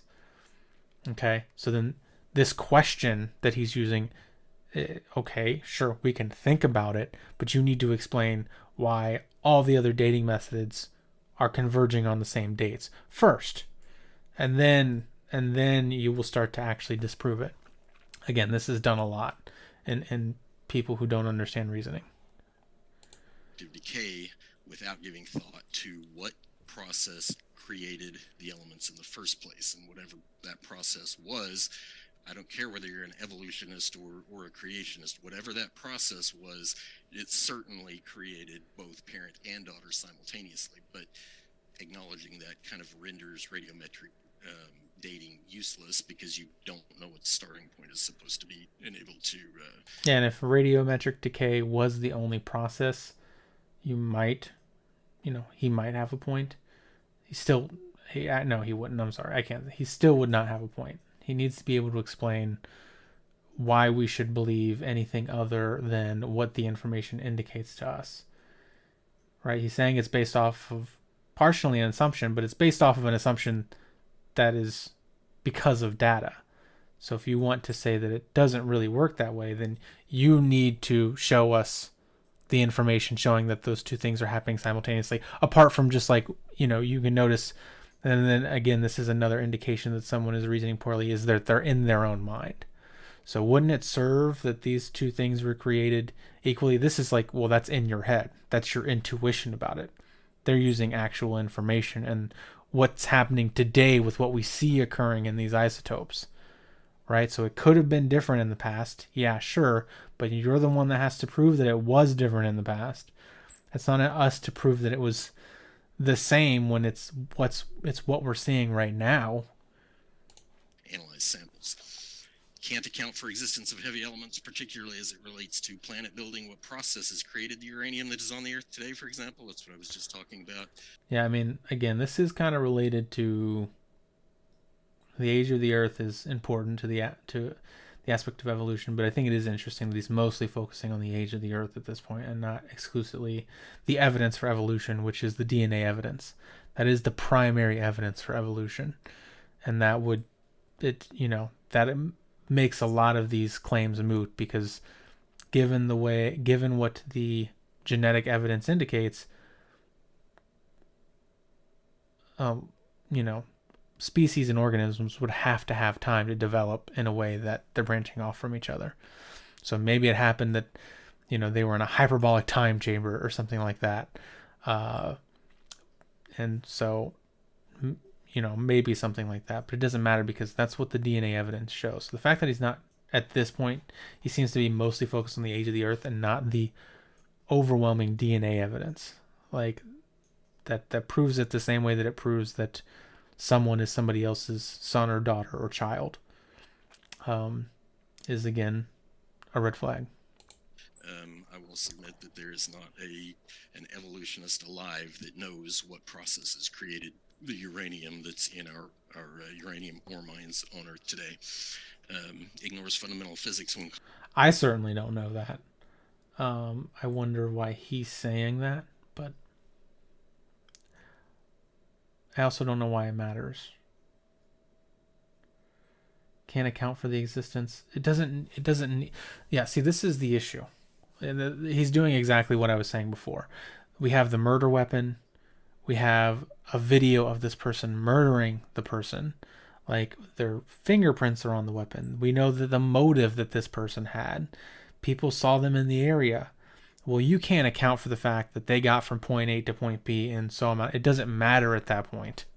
It doesn't matter. When you're looking at circumstantial or side evidence, that is, again, it's a bad start. Something's wrong there. It doesn't matter if they can't account for the process, right? It's like, again, you can't account that person got from point A to point B. It does not matter because we have them on video. Okay, we have their fingerprints on the murder weapon. It doesn't matter that we can't account for that, right? It's something that we would like to account for. We would like to have that explained, but it's irrelevant given that the evidence still indicates that happened. Again, this is an argument from ignorance. And this person clearly hasn't thought about this and dissected their own arguments and sat down and mapped them out and figured out that that's what's going on in their own reasoning. So again, I can start to, okay, I'm being pulled away from creation and towards evolution at this point. This is what happened in my own conversion, was I started to think about what reasoning is, what standards I should have, and then people would make arguments like this. And I'm like, okay, now I'm a creationist, but I can't lie to myself. I have to go over here, and I'm now trusting the ability of creationists to reason less and the ability of evolutionists or evolutionary biologists on the topic of evolution to reason better. Conflicting data is apparent. For example, observed erosion rates over deep time, lunar recession rate, magnetic field decay, etc. Okay. Ignores fundamental physics. Ignores is probably a strong word. Observes erosion rates over deep time. Magnetic decay. Yeah, again. Yeah, these are all tangential aspects. These are all minor points given the strong pieces of evidence. Speak volumes against the idea of millions or billions of years. An absolute standard dating method does not exist. Yep, and he's right about that, but what does that matter? Right? Does it? Yeah, so there isn't an absolute way to tell whether or not one person murdered another one. We can have video evidence, but video can be doctored. Does that mean that we can't find people guilty? Right? It doesn't. So, again, the fact that he's bringing this up, this is what should be causing people to think critically and start to move away from the arguments being made here. This person and the arguments being made to where even if you still accept creationism, you're moving away from this right here, from the arguments.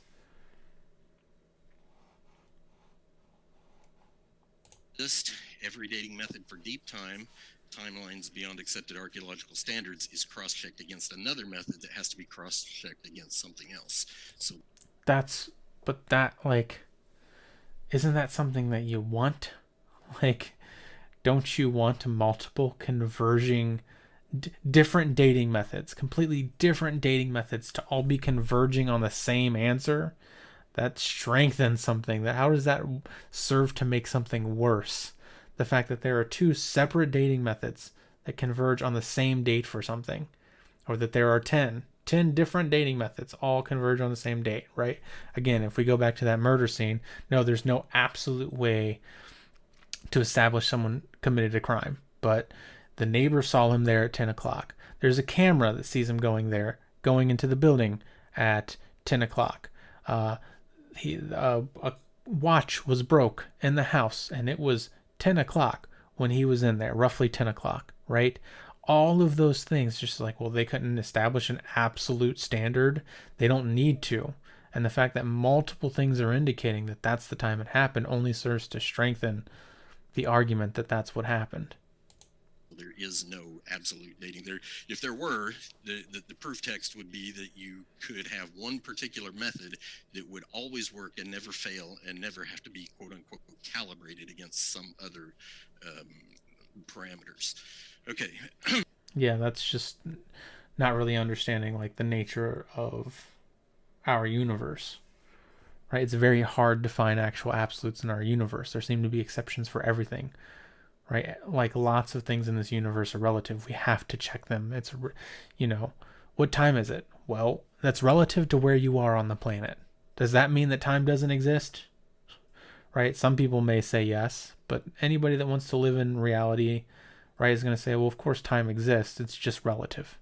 It's just relative to things. You can view it as not existing, certainly, but you need to understand reality still, and that it can still be 10 o'clock in a location. Couple keynotes for evolution. Deep time can never be demonstrated. Nobody can live long enough to see what a million years looks like or what it does to the environment. Yeah, now we're okay.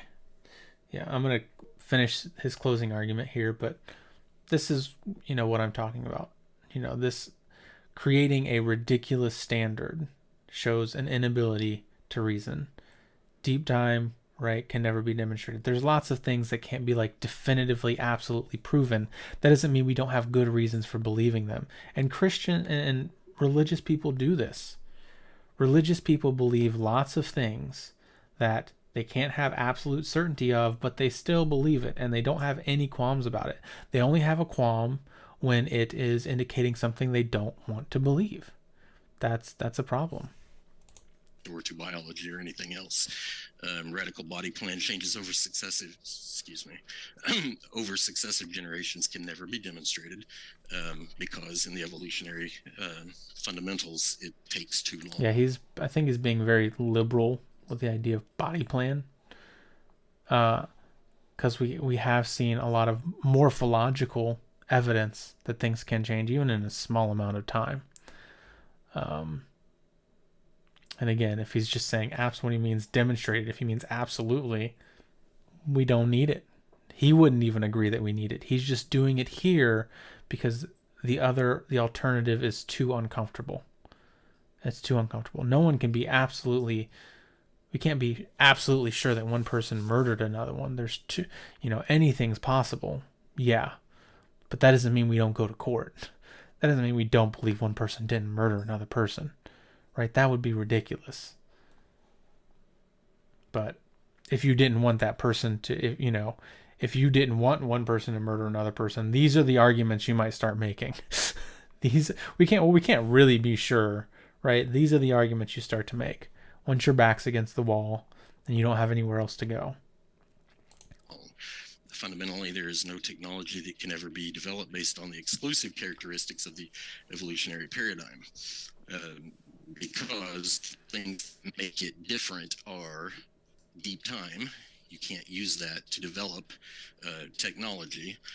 You can't use unguided random processes to develop technology, and you can't expect... Fundamentally, there is no technology that can ever be developed based on the exclusive characteristics of the evolutionary... Yeah.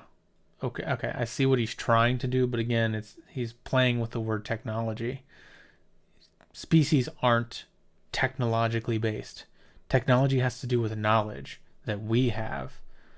It's knowledge that we use, right, for an effective outcome. That's what technology is, right? So it doesn't need to be technological because it's not knowledge based.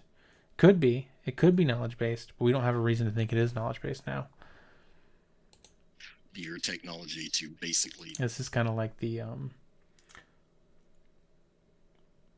this is that tornado in the junkyard argument going on here, kind of repurposed and repackaged.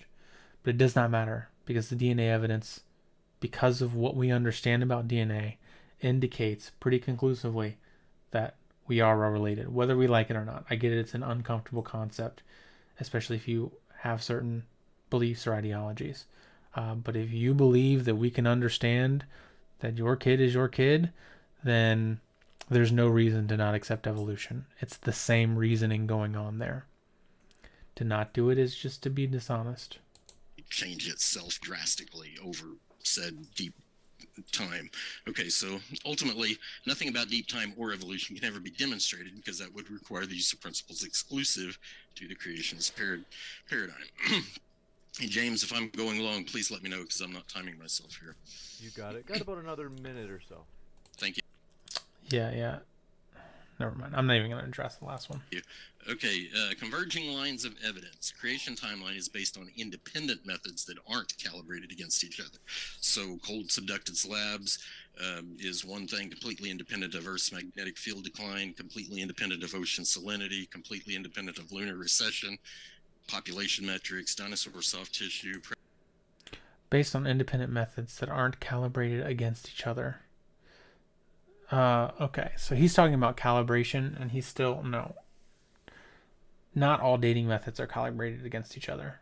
They converge on the same answer, which is also what some of this is going on here. So he's intermingling calibrated with converging on the same answer. Because if you did that with the lunar recession, you would get a timeline that did not fit the 6 to 10,000 year narrative. You wouldn't get that. Presence of carbon-14, etc. Any one of those doesn't require on one of the others as a justification. I don't know this one, cold subductive slabs. So I would be interested to see what he was going to argue there. For using it. In terms of the Earth's magnetic field, this is, again, goes back to another dating method. We understand the strength and direction of the Earth's magnetic field because it is recorded in metals, that in iron that is basically solidified from volcanoes. So we have a timeline of that. So we know, and again, that's a different dating method. So we know that the Earth cannot be 6,000 to 10,000 years old, right? We know that because that wouldn't make sense. That given how often volcanic layers occur, there were so many of them, and also that they were pointing in a bunch of different directions at different timelines. That would be something that ancient people 6,000 to 10,000 years ago would notice for sure. Okay, so again, the decline then becomes irrelevant because we already understand that it's so old and that it's shifted, that the magnetic polarization is shifted over time.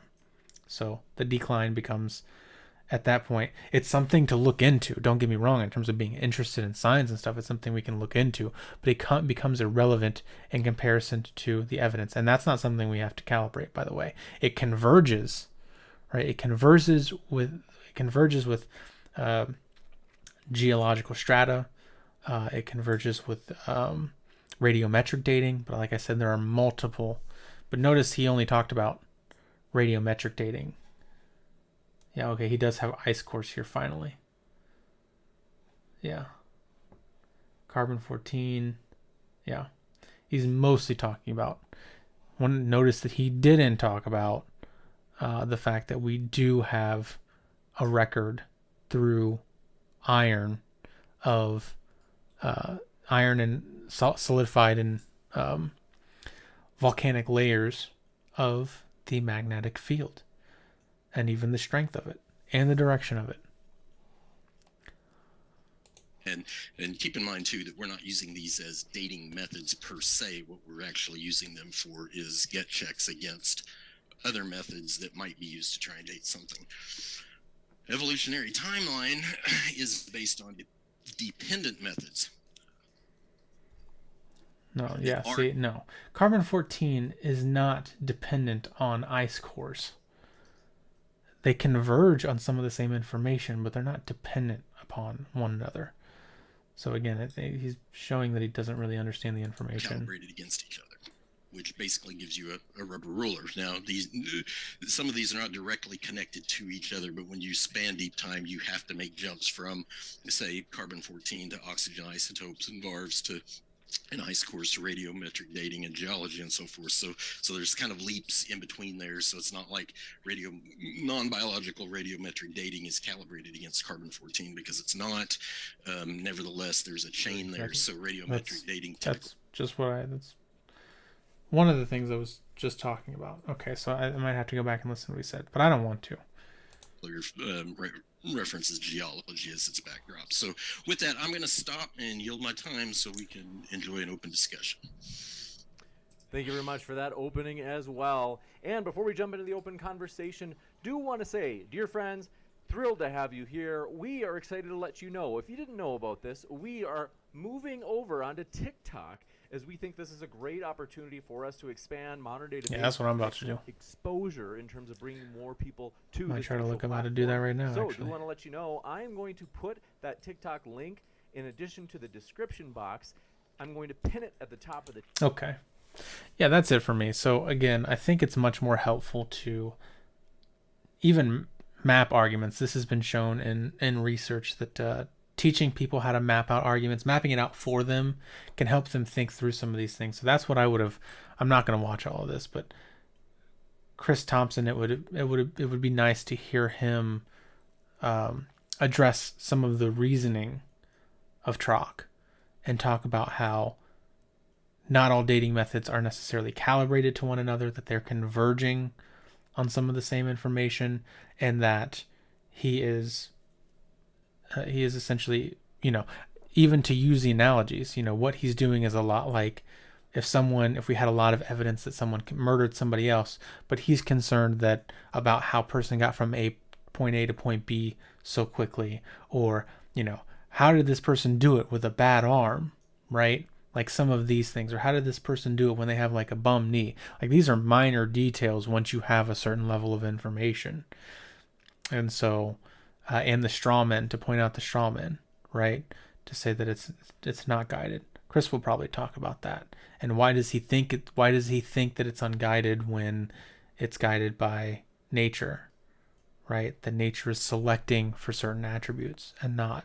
Isn't it guided by nature at that point? These are some questions that he could ask that might start to cause him to reflect, and it might also cause people who are watching in the audience to reflect and say, yeah, I mean, I get that's, emotionally they might still have trouble accepting it, but on that one point, if we could just linger on it and get them to, okay, but what you're saying is still incorrect. And can we get there? Can we get to what your claim might be true? Maybe creationism is true, but you are misdescribing evolution and what evolutionists think on this point, because then we can get to see, okay, maybe there's an issue with this person's reasoning, with this person's ability to reason, and also the reasoning of their argument here, if it's based off faulty premises. So that's the idea. All right. Check the description for more information, and I will be back soon. I'm going to start doing this fairly regularly unless something changes. I'm waiting on some information, and if it's all good, then